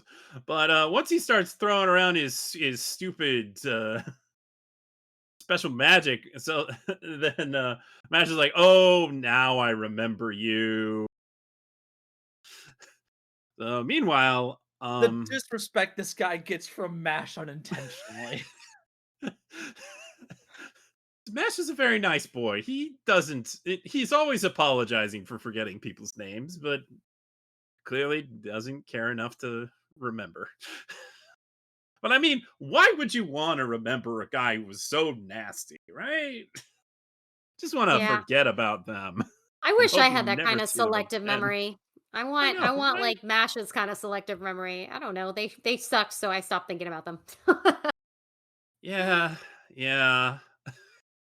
So another one of Zero's top people is a guy named Sitter Baby, and he ain't no Senior Pink. He ain't no Senior Pink. But No, what he but it does can remind me of a do, JoJo villain. he does, doesn't he? What he can do is use his special magic to turn his opponents into infants. Turns them into babies. Babies! They're Ugh. stupid! They're just stupid. They're infants. Okay, maybe they're stupid infants. And he uses this on Dot, and Dot is now unable to use his magic in this form. So Dot reluctantly makes a beeline to Lance to get assistance, and Lance is like, "I can't understand a thing you're saying, man. You're ridiculous. Quit goofing around." "Oh, I see. So this guy turns you into a baby. Oh, now Lance is a baby." But he's Lance, so Babu, he babu. can still use magic. So this guy brags that he's taken away 90% of their magic capability. And Lance is like, all right, I can get by with 10%. So he uses 10% and just limits his range to keep his magic powerful and manages to defeat this guy. How And pathetic is baby that? said, "Gravity, magic, gravity, magic, gravity." And Caldo, the adjudicator, he's like, oh, that is rather impressive. As to be expected of Easton. But the bodies hit the floor, said baby Lance. Yeah, whatever. Babu, Okay, babu, babu! And in the long list of names in this show, I just don't remember the blonde divine visionary. That guy, Ryo, I believe. Ryo, yeah, Ryo, and the kid that's always reacting to things. They're flying into to assist, and Why this guy, what he following does. him to face He's the Innocent Zero? exposition machine in the form of a child. yeah, he's explaining kind of a kind of a big deal. So a long time ago, there was this incredible magician named Adam, and his students were Innocent Zero and the headmaster Wahlberg. Wahlberg seems way older though, but there might be a reason for that. There might be a reason why Innocent Zero looks much younger and also is Where's obsessed with. Eve? Where is Eve? Yeah, of course it's Adam. Of course it's Adam. Yeah, so they're more or less evenly matched. So this has Ryo thinking they must have some other trick up their sleeve, because if it's just Wahlberg versus Innocent Zero, it's not gonna be an easy fight for him. So yeah, that's kind of a big deal. It's kind of a big deal. That's kind of the lore drop here. Although also Innocent Zero keeps referring to Mash as a son and wants to take him into his being so that he can become more perfect. And his whole deal is to become perfect. Why was it his name Cell? Mr. Perfect Cell himself. I see what you did there. Yeah. And he takes off his cloak and he has no face for a moment. And Wahlberg is all like, if you even up your own humanity. He's like, oh, is this face more comfortable for you? Does this look like an old friend? So He those two digitized have it. those guys definitely have some history. Yeah. Digitized Now his face. back to Mash and Cell War.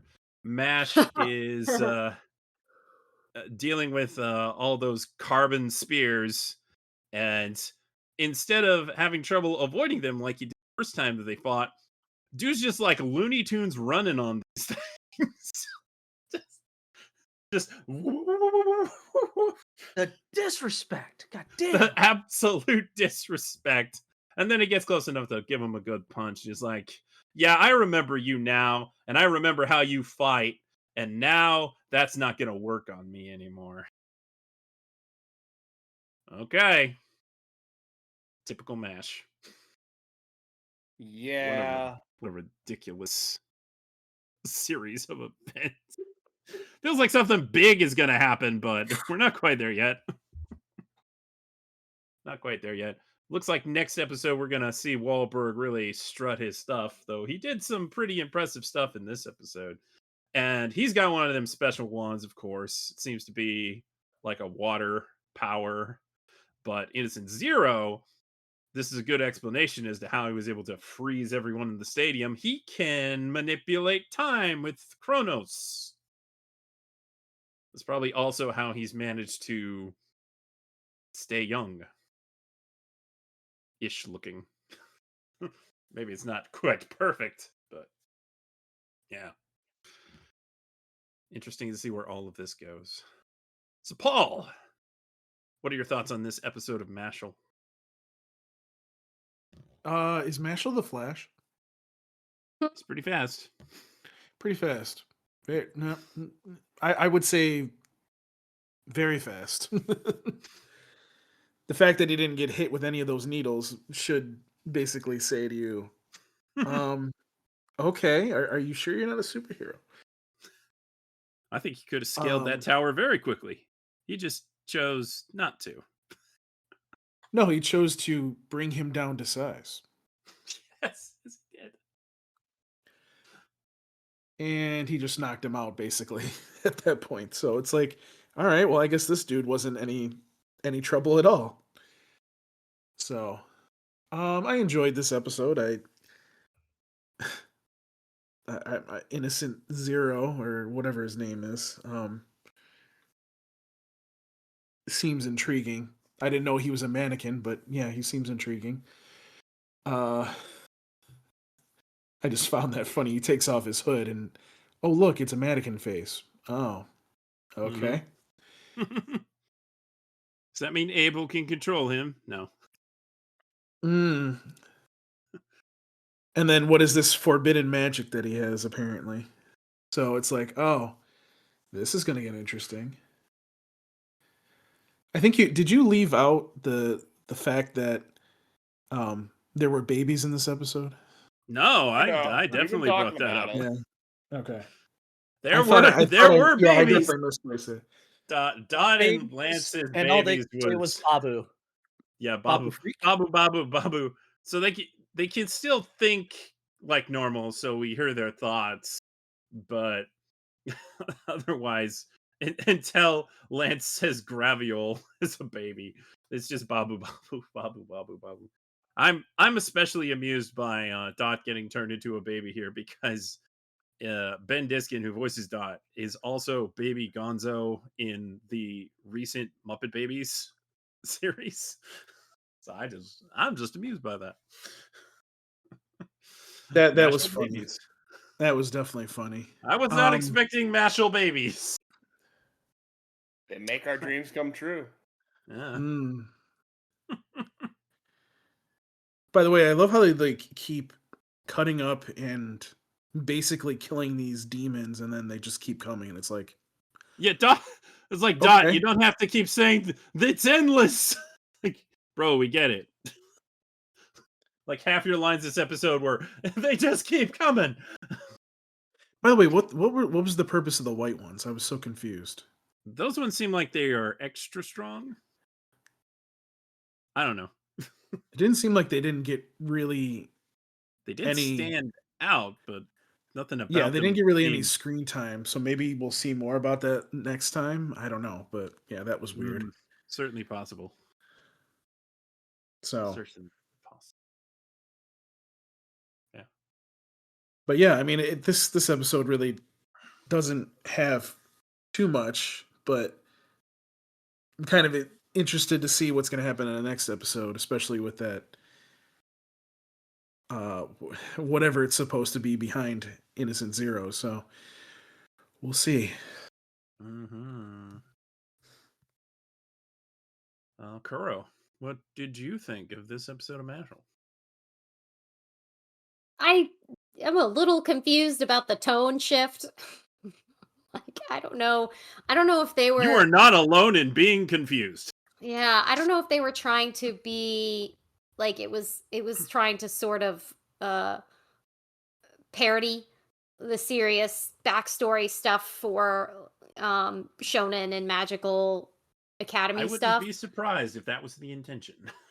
Like they randomly told this backstory about this dude Adam and like his 3 students and everything, and then we have Innocent Zero who's, it definitely giving some Voldemort vibes with his like I need to be immortal thing, Oh, he's definitely the Voldemort of the series. Yeah, but it's like funny, like not in a like icky way. It's in an amusing way because it's not quite you're like he's like Temu Voldemort. I don't know. He is I'm absolutely. not You're even absolutely right. sure what is even his goal. Like for a magical terrorist, he sure doesn't seem to really have a goal. Just like he wants MASH and he wants to live forever. I guess maybe kind of. I don't know. It was amusing. I mean, my favorite part was when MASH was like fighting his opponent and he he was doing better this time, and he's like, "Oh, it's because I figured you out, dude.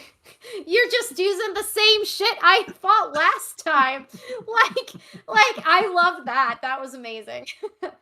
He's good at And then adapting. the baby part, I was just like, oh, that's such a creepy fucking weird power. What It happens if is. they hadn't killed him? Would all the people that he's turned into babies or just that way permanently? Good question. I don't don't wanna think about it. understand. I was so confused. I don't understand. That's such a weird fucking power. Yeah. Yeah, would definitely make- some go He on. would make good money in a daycare. Yeah, I guess he would. The rising cost of childcare is because of sitter baby. Yes, but if Yeah. he turns the parents into babies, then who will pay? Well, He didn't think very well about that one. He did he's not. counting on those government subsidies, Sketch. Sketch went really dark with that. You'd be counting for a long time. Yeah. I was amused. Did we see Finn do anything, contribute anything this episode? I can't remember. Finn's still frozen. Okay, so we didn't see Finn do anything, but Dot was unfrozen, which I still don't think I understand, but it was good for the humor part. Like again, the tonal shift was a little strange. I feel Of course, Dot was unfrozen. Don't you know? He's the main character. yeah, in his There in you his own go. world, but we're all our own main characters. Dot. I can respect him feeling that way. It makes sense. Like, of course, he should be unfrozen just for the meme of it. Yeah, I'm amused and also confused. That sums it up. Yeah, that sums it up. Steven, what are your thoughts? Man, what is this show? It's crazy, man. I seen anime before, but this thing is like over the top. I like Mash. I mean, how can you not like him? He's the protagonist, but it's fun. Innocent Zero just seems to be anything but innocent. But yeah. I don't know. That guy's motivation is like, why are you here? Oh, because you're powerful. Why? You want, Mash for what reason? To be your son, but you want to absorb him in your body. And it's like he wants to be reunited with him. And technically he's supposed to be Adam or something. And I don't know. But I mean, I gotta say, he's got a cool power. Anything that can stop time is kind of cool. But, Mash is going to like break through that because he can apparently, I don't know, maybe he can move his body faster than time. Who knows? But it's going to be interesting to see how he counters and fights him. Aside from it, yeah, good episode. Good episode Yeah, that's- indeed. I would say this season of Mashle is doing better than the previous one. I would say the previous one was kind of derivative in a silly way, but didn't really hook me. This season, I'd say, is doing a lot better as we're getting more into the actual mechanics of the world and the actual powers at play. I think season 1 did a lot of setup. It Mhm. walked so the season could run. And I'm going to continue feeling that way because I know where the season's going.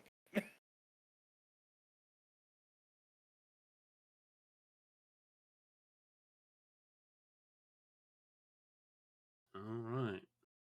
I guess there's really not much more to say about that episode of Mashle. Amused and confused. Just I mean, it's Mhm. interesting. baby, It is very interesting to see how Baby. quickly people stop caring about MASH not having magic when there's, oh, this thing's going to kill all of us. Yeah, okay, never mind. That's a bigger problem. Well, nice to know that they actually have that much common sense. Yes, it is nice to know. It's also interesting to note that Innocent Zero's not the other side you want to run to either, because he just wants to kill Mash too.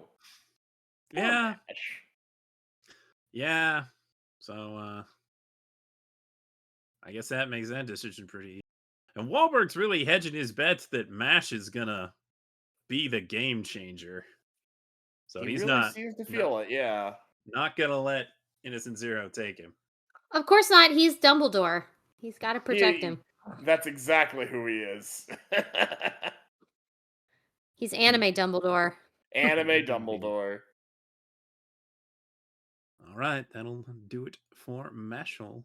I sure hope we get more of this a helpful side of Margaret Macaron. I like them better in this role. They're a lot less weird. I think like 'em yeah, better, too. they've they've done the full turnarounds. They're part of the crew now. Whether they like it or not. They meaning the crew. They'll be invited to the next party.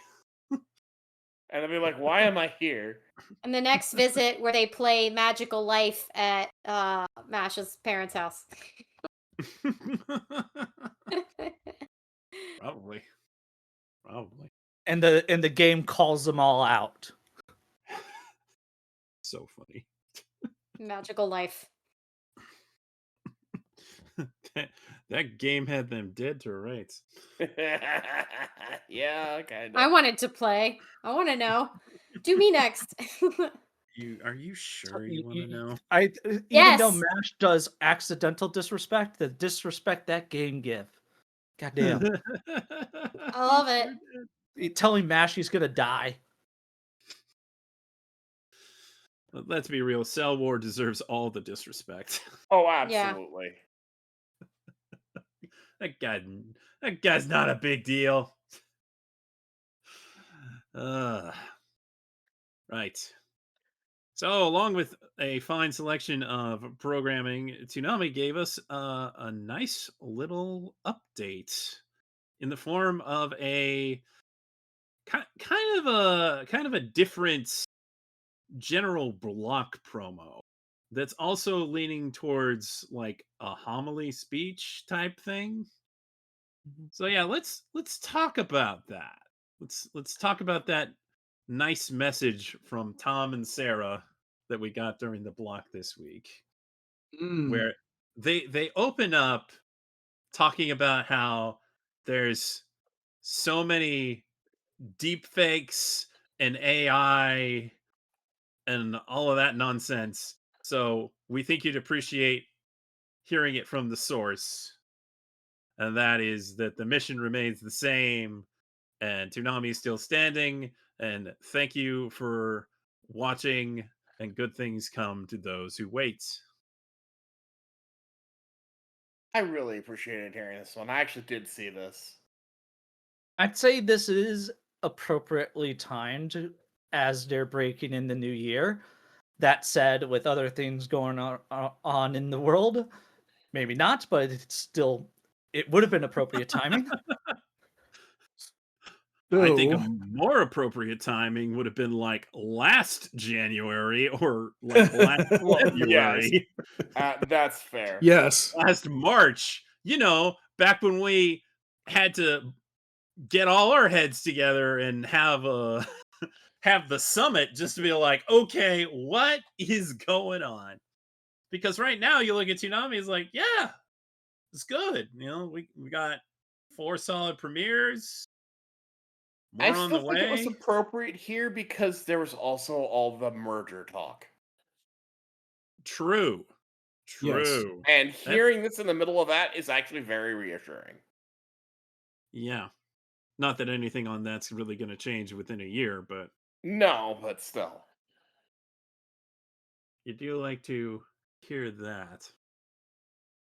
And I can't say for sure if this is reactionary to Jeff Harris recently posting something he technically wrote mostly back in March of last year, so that makes way more sense. But he finally published it in late December, and it's kind of calling him out, being like, feel really directionless right now and should probably do something about that.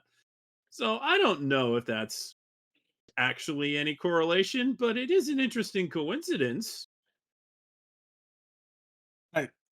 I don't think it's that. Um, you Probably know, not, but I wanted to so acknowledge it's an interesting coincidence.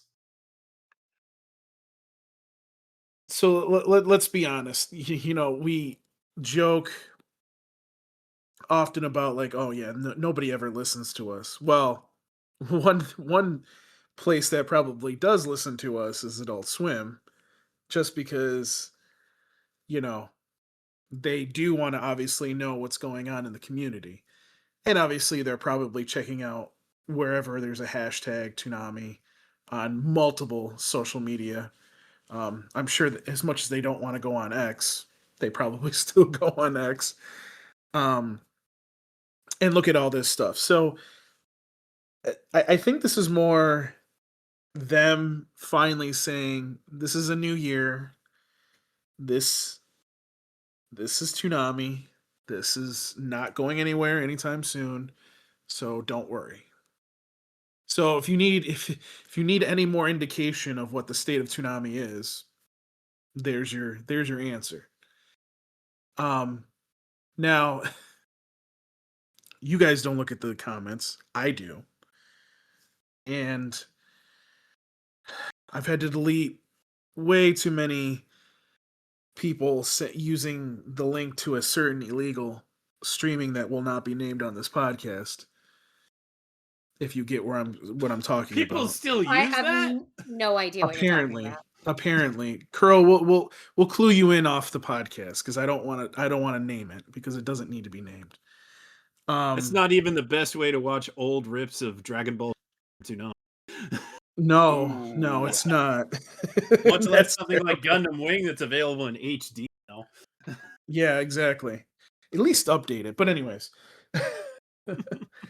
um, God, we're so mean sometimes. Uh, where was I? So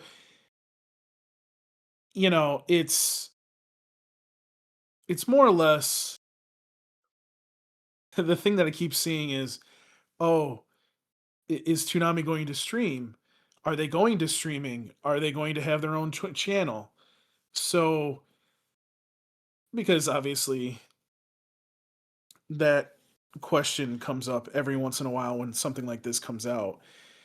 Uh, and that is a good question. I mean, if you're going to adapt and do all this other things, are you still going to do this, or is this eventually going to turn into something else? Because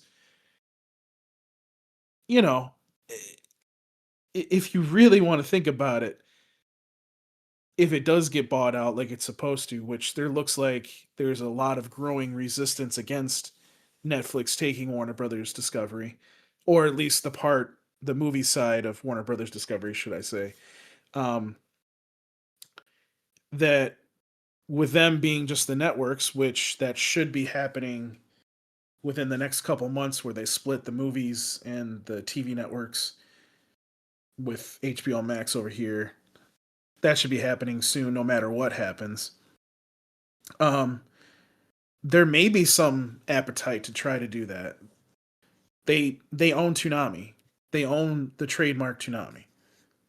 We've discovered that over these last couple months that it's underneath Adult Swim's umbrella, so it's not going anywhere. So for me, it makes sense that they should explore other avenues, but as far as what is currently on, I don't see that going anywhere.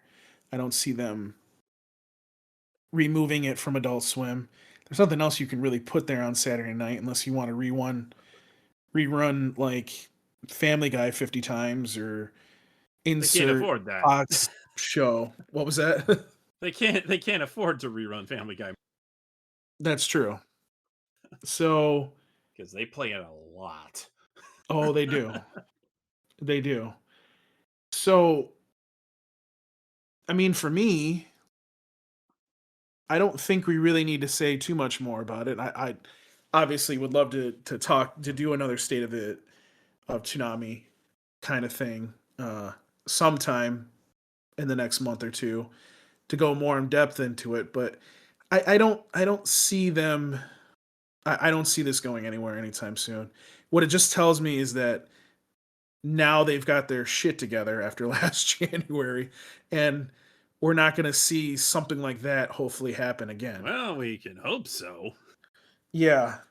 Which, speaking of the promo, by the way, some people were saying it's a Tom speech. I don't think it's a Tom speech. It's kind of a It's- speech, kind of a general block promo.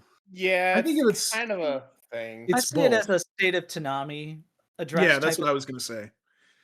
That's what I was going to say. It's more of a state of Toonami kind of thing, not like a Tom speech. So, and it wasn't, I didn't label it as that either. So, the one thing I will say is I don't know where they grabbed this music that they used for the promo, but I was sitting here the other day and I'm like, this wouldn't make a bad intro music for Toonami. They should probably update that music. Yeah, I wouldn't mind this being the intro music, honestly. I enjoyed that music that was used Well, during it's the first promo. of So all, So Toonami regular that gets their music showcased. Mhm. maybe they could use that in the future. I don't know, but that I really enjoyed that as part of the promo too. So, yeah, I mean, that's really all I got to say about it. But should be an interesting next couple months to see what exactly they're hinting at, if anything. Yes, what are they hinting at? We know they got Rooster Fighter. We know they got Don's second part. And, presumably they'll just continue Blue Exorcist into the Blue Knight. But they're going to have some holes in the middle of the year. And Or are they? If a certain Yeah, company, or are they? if a certain company continues to be an absolute dick, then It's okay. We can say it. Crunchyroll. You're Yeah, welcome. pretty much. Well, wait a minute. We have to go one step above Crunchyroll and say Sony. Right. Crunchymation. Sony. Yeah. Crunchymation now. Well, and we've talked about this both on this podcast and on mine. There's a wealth of shows that aren't Crunchyroll that they could really run, but they don't.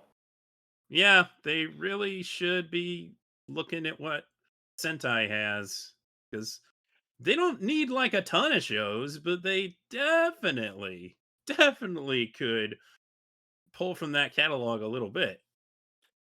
I would like personally to talk to somebody in the industry now with a little bit more knowledge that could tell me, like, why is Adult Swim not trying to touch on some of these animes that may not even be on, for example, Crunchyroll's radar or even Netflix's radar that could be potentially good? Why aren't they touching a lot more of the high dive stuff? Like, why haven't they been talking to Sentai and going, hey, what you Well, doing? they at least have a relationship with Sentai since they did some of the dubs for the They've originals. done, and they've had a few high dive shows or Sentai shows, but there's so many more that would be really good on the block. And I think they got just don't do tunnel 'em. vision. I think so too. I don't know So if it's wait. tunnel vision. We have a couple though. All right. So you talked about a gap, but there's also some like stuff that we haven't that have come out that are seasons of stuff that has already been shown. Like there's a list of stuff. Right? You have Dr. Stone, you have My Hero Academia, you have there's a bunch. And I mean, Fire obviously, Force, but all three of there's them Fire have Force. one annoying thing in common. Yes. But isn't Aniplex involved in Dr. Stone? No. Aren't they? TMS No? is. No, that's why did that's I DMS. think that? Yeah. Oh. TMS But there's quite a few. So maybe there's an in there, but if there was an in for Dr. Stone, I would think they would probably have it by now. But I'm holding out just a little bit of hope that once it ends, that maybe they'll get it. I mean, look how long it took us to get Blue Exorcist. Your Academia's ended. Is Yeah. Here's a question: is Fire Force. What It's not studio over is yet. Fire Force? My God, I Whenever- want it so badly. You don't even know. I need it I'm so pretty badly. sure Fire Force is the same studio that does JoJo's Bizarre Adventure. Yeah, it is. Ooh, okay. Yeah, it's That might be David's hard for production. Toonami to get then. Hmm. Well, And Crunchyroll is on the committee. Oh, well, fuck them.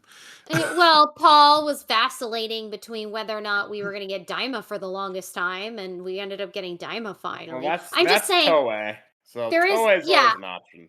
but like that took a long time. So I'm saying there's a list. Those are only 3 I could think of off the top of my head, but I know there's more. There's quite a few lingering seasons, aside Sure. from the stuff that's currently airing, not including the 3 that are currently airing that have lingering seasons. There's And also One obviously- Punch Man season 3. No, I wasn't. Yeah, One Punch Man is another one. Well, wait, nobody You wants know what? that. I've Yeah, been it's- watching it, and it's watchable. People overreact.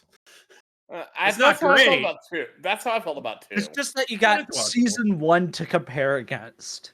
Yeah. The yeah. real question We is how never does it compare to Got season season 2? 2 of Mob Psycho. Like, I feel like that's kind of something. That's another that was good. Crunchyroll. No, but okay, yeah. Let's put Had aside the Crunchyroll nonsense little for a bit of second. My controversy. point is, Well, you I keep would bringing up assume- Crunchyroll shows. no, but I'm pointing out. Knowing that they're they're a difficult factor. These are shows that have already aired in the past. They have no further thing to gain except more money from making a deal with Toonami. So they really have a better incentive to partner with them for these older shows that, well, and I say Oh, older they and do. heavy quotations, to get that commercial money, that sweet commercial money. It's better than nothing. I mean, they love their commercial money considering how many fucking commercials they are during their series. No offense. But I'm saying, like, there's a solid list of lingering unfinished season of shows that have aired on Toonami. So there's certainly a dearth of stuff, or no dearth. Oh yeah, but they don't have to go after sequels. They can go after things that have never aired on Toonami. Yeah, no Like dearth. all They use the incorrectly. Sure, that too. anime That too. distributors we've mentioned so far. The only one we haven't really mentioned is Viz, and Yeah. their catalog isn't that expansive. But I'm just like looking it over, thinking of what's on there, and I'm just like, I'm always like Capellion. They got Burn the Witch. They got Yaiba. Yep, Yaiba. Death Note could bring back Death Note Oh, back. from no, the no, swim action. No. Please, No. no. We can always get Boruto back. Yes! It's not gonna I'm happen. all but about that. I would like it personally. I would love it. I would love it I- personally as well, but I don't I would see love it. that. I'm so for having Boruto. I don't give a shit. If any negativity, I want to see Boruto again. I loved it, and I want to see it. So They have 86. I was That's gonna say Crunchyroll. Crunchyroll I was has gonna that. say, It just what releases on Blu-ray. what I'd really like to see them do is, I mean, obviously Fire Force. We talked about that. Doctor 100%. Stone, like we Mhm. said, which I think Doctor Stone we would have more of a chance of getting. Just I think because it has the best chance because of TMS. Yeah. So, Doctor Stone. I mean, I think we're gonna get Bleach once the new season. Yeah, comes but out. that doesn't that's even coming out air in until July. summer. Yeah. Which is that's gonna be a curious. while. Which is very curious because if they're allowed to play it now, when it does come out, is Toonami going to be able to play it even if it's a little bit late? Like I'm I wondering think if they're gonna rerun what they have and then yeah, maybe play it right after. probably. We also need Probably. like an 8th FLCL. You're welcome. No, we don't. No, we God, don't. No, No, we do don't. not. Go to your room. Go to your room. Sorry. Dear God, dear God, What was play. this? I think DeMarco's actually promised never to do another FLCL. They Demon should play this to us. Slayer. I'm gonna be real with you.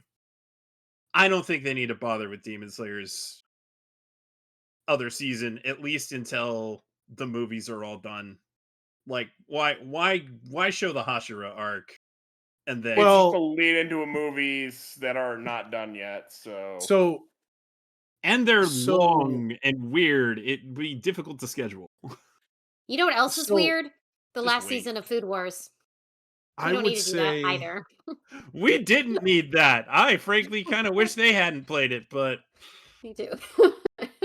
So I would say, to your Demon Slayer point, I would say yes, play it, but not until they decide whether or not they're going to take that first movie and make it and do like a yes, TV exactly. episodes for it. So yes, I agree with you only in that context. Because these movies are 2 years apart. Yeah, Now, and here's the we know how they do it. you We want know how they one do that it. I They're have gonna a make a TV question Did we about about. even What's do a with rush? Hashira training arc yet, though? I don't think we did. No, they didn't. They didn't play it, but I don't think they need to. No. They missed their chance to play it before the movie, so just don't worry about it. So they Don't should spend make the money. they make the next season. They're gonna play it. It's gonna happen. Yeah, maybe. I'm just saying, I don't think they should be rushing to bother with that because what's the point? It only lasts 8 weeks. Just saying. I really don't care. But then again, I haven't watched the Hashira training arc. I kind of sped through the manga so that I could watch the movie. I hear there's a Training decent arc amount of anime was- filler. It's also the But- non-anime stuff, the animated action.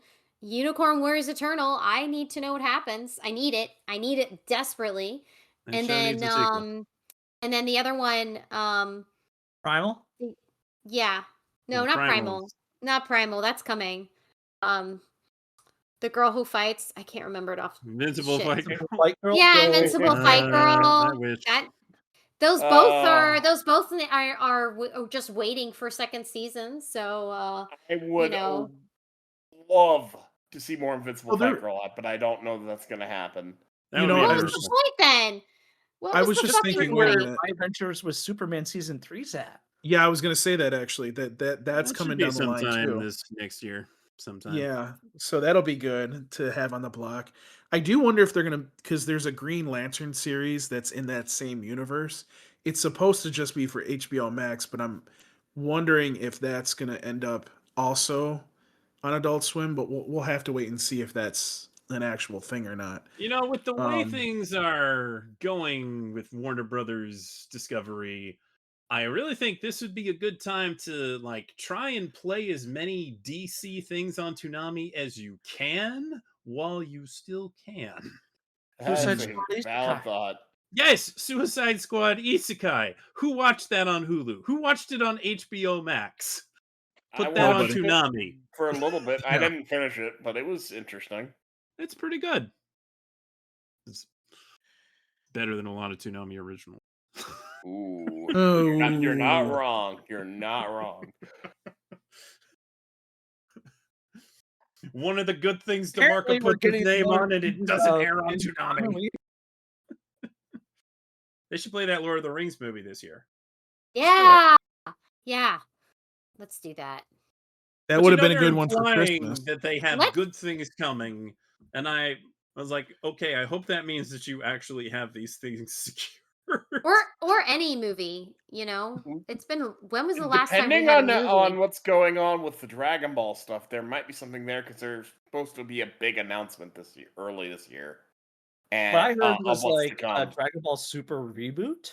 That is a rumor, but not a particularly well substantiated one. I Yeah. swear, There's going to be if they animate the first 2 arcs of that Again, yeah, one no. more time, There's no need. It was done once, and that was enough.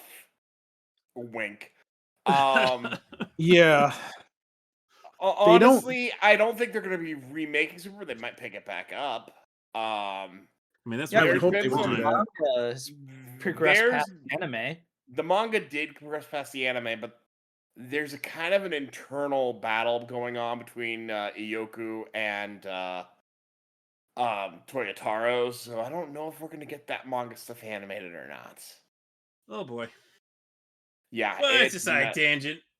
Yes, that's a whole other conversation.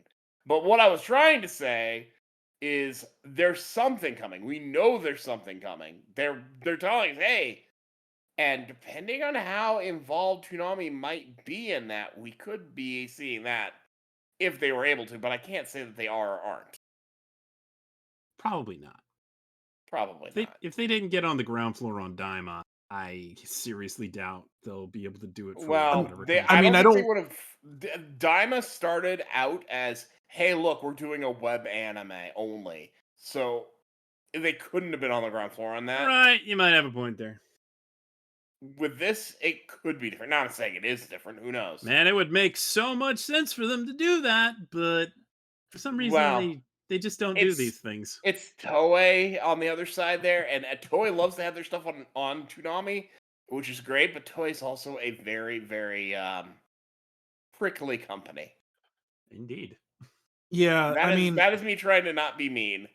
listen, we don't need to go back down that rabbit hole of did Toonami have it and it got yanked bullshit from last year. So, I remember, Yeah, I wasn't planning on mean- going down that. No.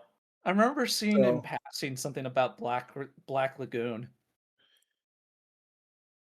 Don't remember the exact details of it, but it was just like I think that was just the manga was gonna continue. Gotcha. Well, mean, if we're just I'm- just randomly talking about continuation anime, we just got an announcement that Mashle is actually getting another season. So Mashle season Yeah, 3 in that's something. 2020 in 2027. Black Yeah. Clover. in 2027, yeah, Black Clovers. We Another probably won't Dawn's see that also new series 2027. anytime big soon. But yeah, question.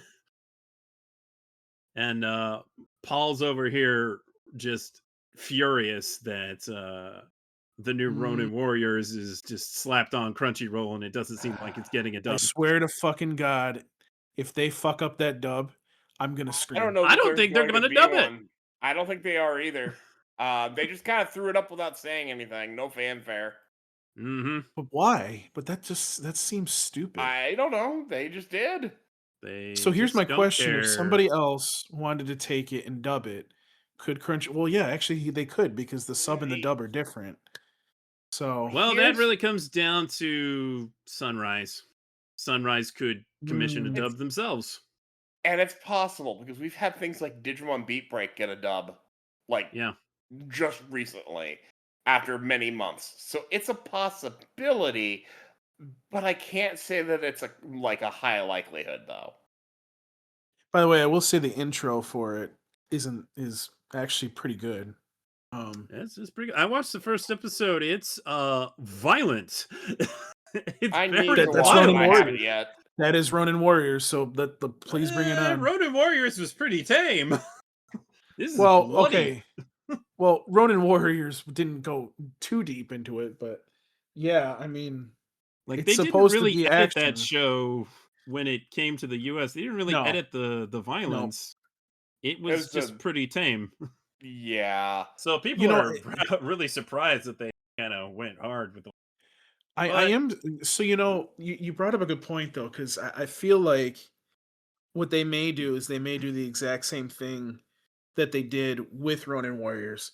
The Japanese slash sub of Ronin Warriors is Samurai Troopers, and then the dub is Ronin Warriors. So Possible. it they could they be. did that with the Star Blazers remake. They Oh called my it, Yeah. god, they need to bring that to Toonami. That would be I think they that's- tried. That's Crunchyroll though. Sketch, Ugh. didn't they try to bring Star Blazers and something happened with that? Crunchyroll's a cock block. I mean, that is pretty old. at I this point, vaguely so remember it could have something. been. I don't recall them saying specifically they couldn't get Space Battleship Yamato, but I remember wouldn't be DeMarco surprised. saying something on one interview about they wanted Like, that. I don't understand how they, like, in late game when Funimation was taking their calls, they were able to get Assassination Classroom like out of the blue. Like that was the time when you bust out Space Battleship Yamato if you want it, and they didn't get it. So I don't know. They got what was that show? It's good. It's good. Love that. What's that show? It's good. It's good. It's the mecha show. That's Yeah. just Gridman. Yeah, Gridman. Gridman. They got Gridman. Like and we that's never got Dynasty on, which makes me very sad. likewise, and also the second season of Megalobox. Yeah. Which is That so one's good. Viz. Actually, no. Crunchyroll did the second season, didn't they? Yeah, Viz didn't get the second season. That was the that's problem. Right. That's right. That's I forgot why. about that. I But forgot yeah, about that. like when they're busting out Assassination Classroom and Gridman and like getting made in Abyss from Sentai, and like that was the time where you go after Space Battleship Yamato. And maybe Didn't even realize they Megalobox on just the couldn't Viz get it. website.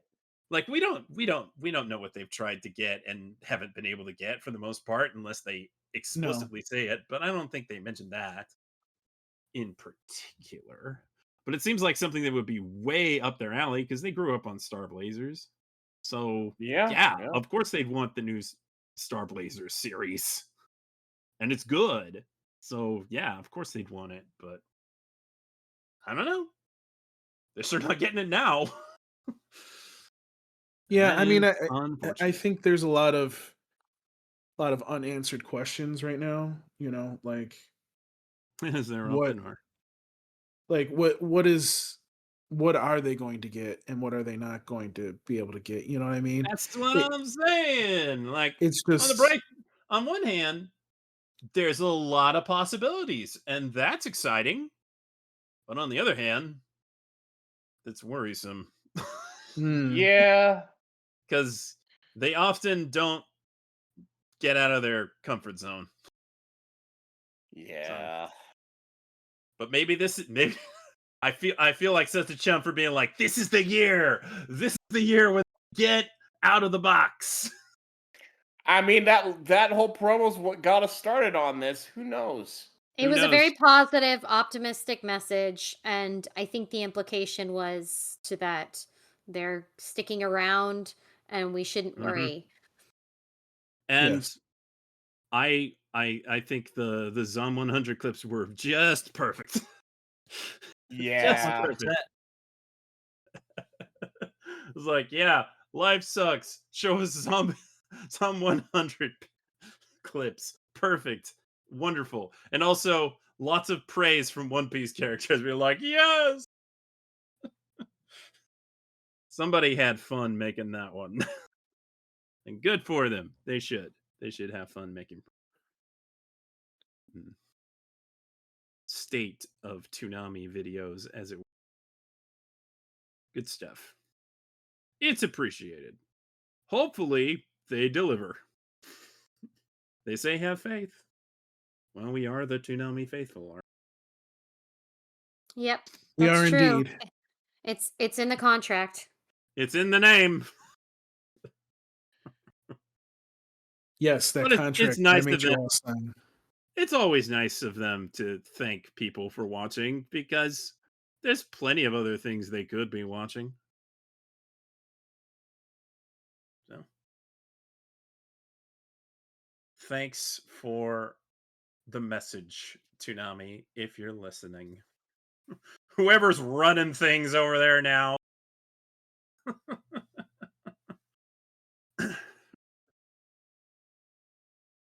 Probably Gil and Kim, mostly. Probably. All right. I think there's probably nothing more to say about all of that. What do you think? No, I think we've said enough. Like I said, I mean, I think we can go more in depth in a different episode for like a State of Toonami thing in the future and talk about what we Yes, really perhaps. think. You know, but right now I think we're good. Yeah, I mean, in summary, Toonami's still here. They're gonna keep playing anime.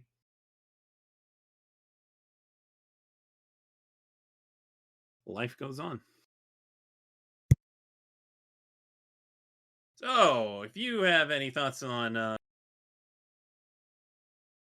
ToonamiFaithful.com, you can follow us on Facebook.com/ToonamiFaithful Podcast and on Twitter @Toonami Podcast. You can listen to the podcast on just about everything, including Apple Podcasts, Castbox, Deezer, Google Podcasts, iHeartRadio, Overcast, Podbay, Podbean, Podcast Addict, Radio.com, Spotify, and the TuneIn app. And you can find every episode of the podcast to stream online at the same place they found the encrypted clinical trials on Lazarus, soundcloud.com/Toonami Faithful Podcast. Get the latest news by following at ToonamiFaithful.com on Blue Sky and at Toonami News on Twitter. And read the news, views, and reviews on ToonamiFaithful.com. I just received the screeners for Primal Season 3, so I got to write something up for that. Mhm. Probably will not come out until like right before they start airing, so what you gonna do? But I'm certainly intrigued to see what's gonna happen in the next season of Primal. I'm kind of not sure how I feel about resurrecting Spear the way they're doing it, but I trust Gendy knows what he's doing. Zombie spear.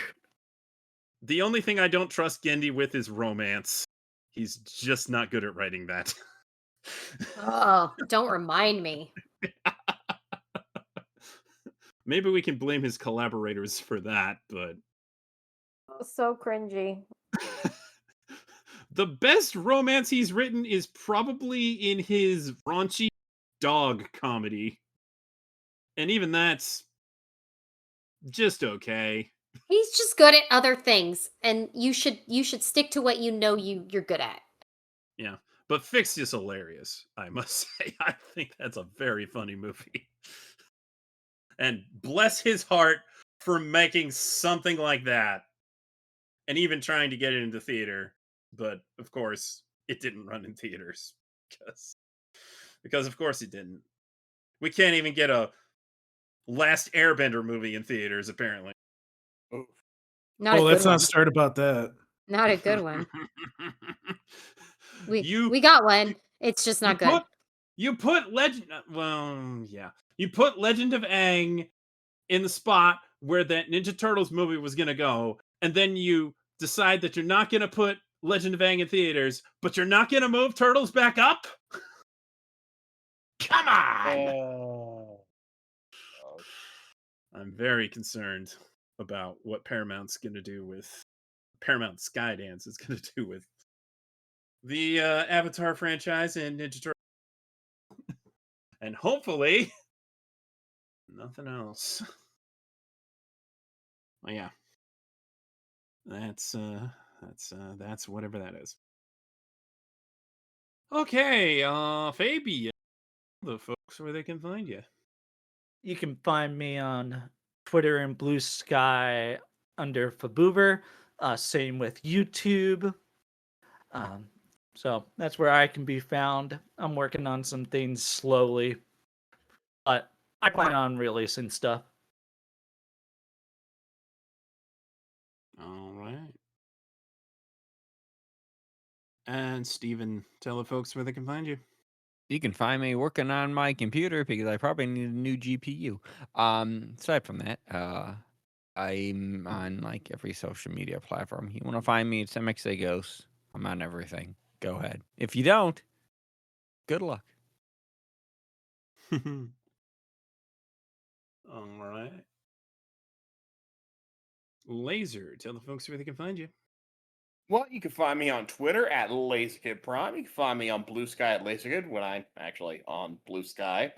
And you can find me on my podcast, The Simuldub Saints, which it's not out yet, but probably by the time this is out, it'll be out. Archangel and I just did our award ceremony for the best Simuldubs of fall 2025.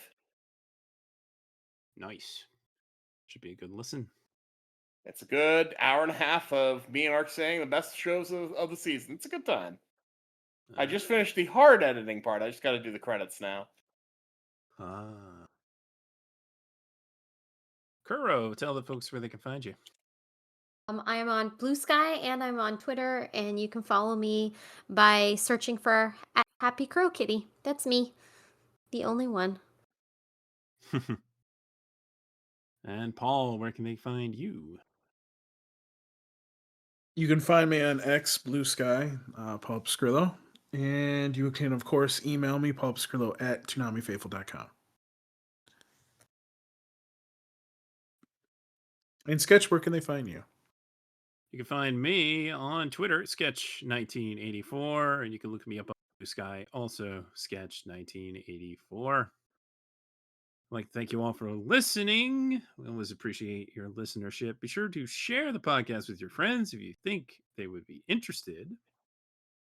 And until next time, merry, very unbirthday to you. Mashle babies, we make our magic come through.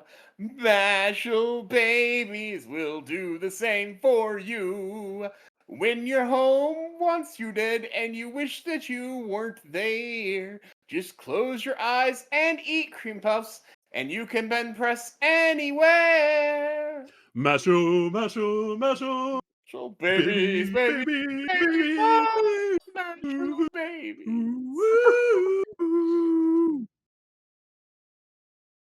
No more Mountain Dew for either one of you.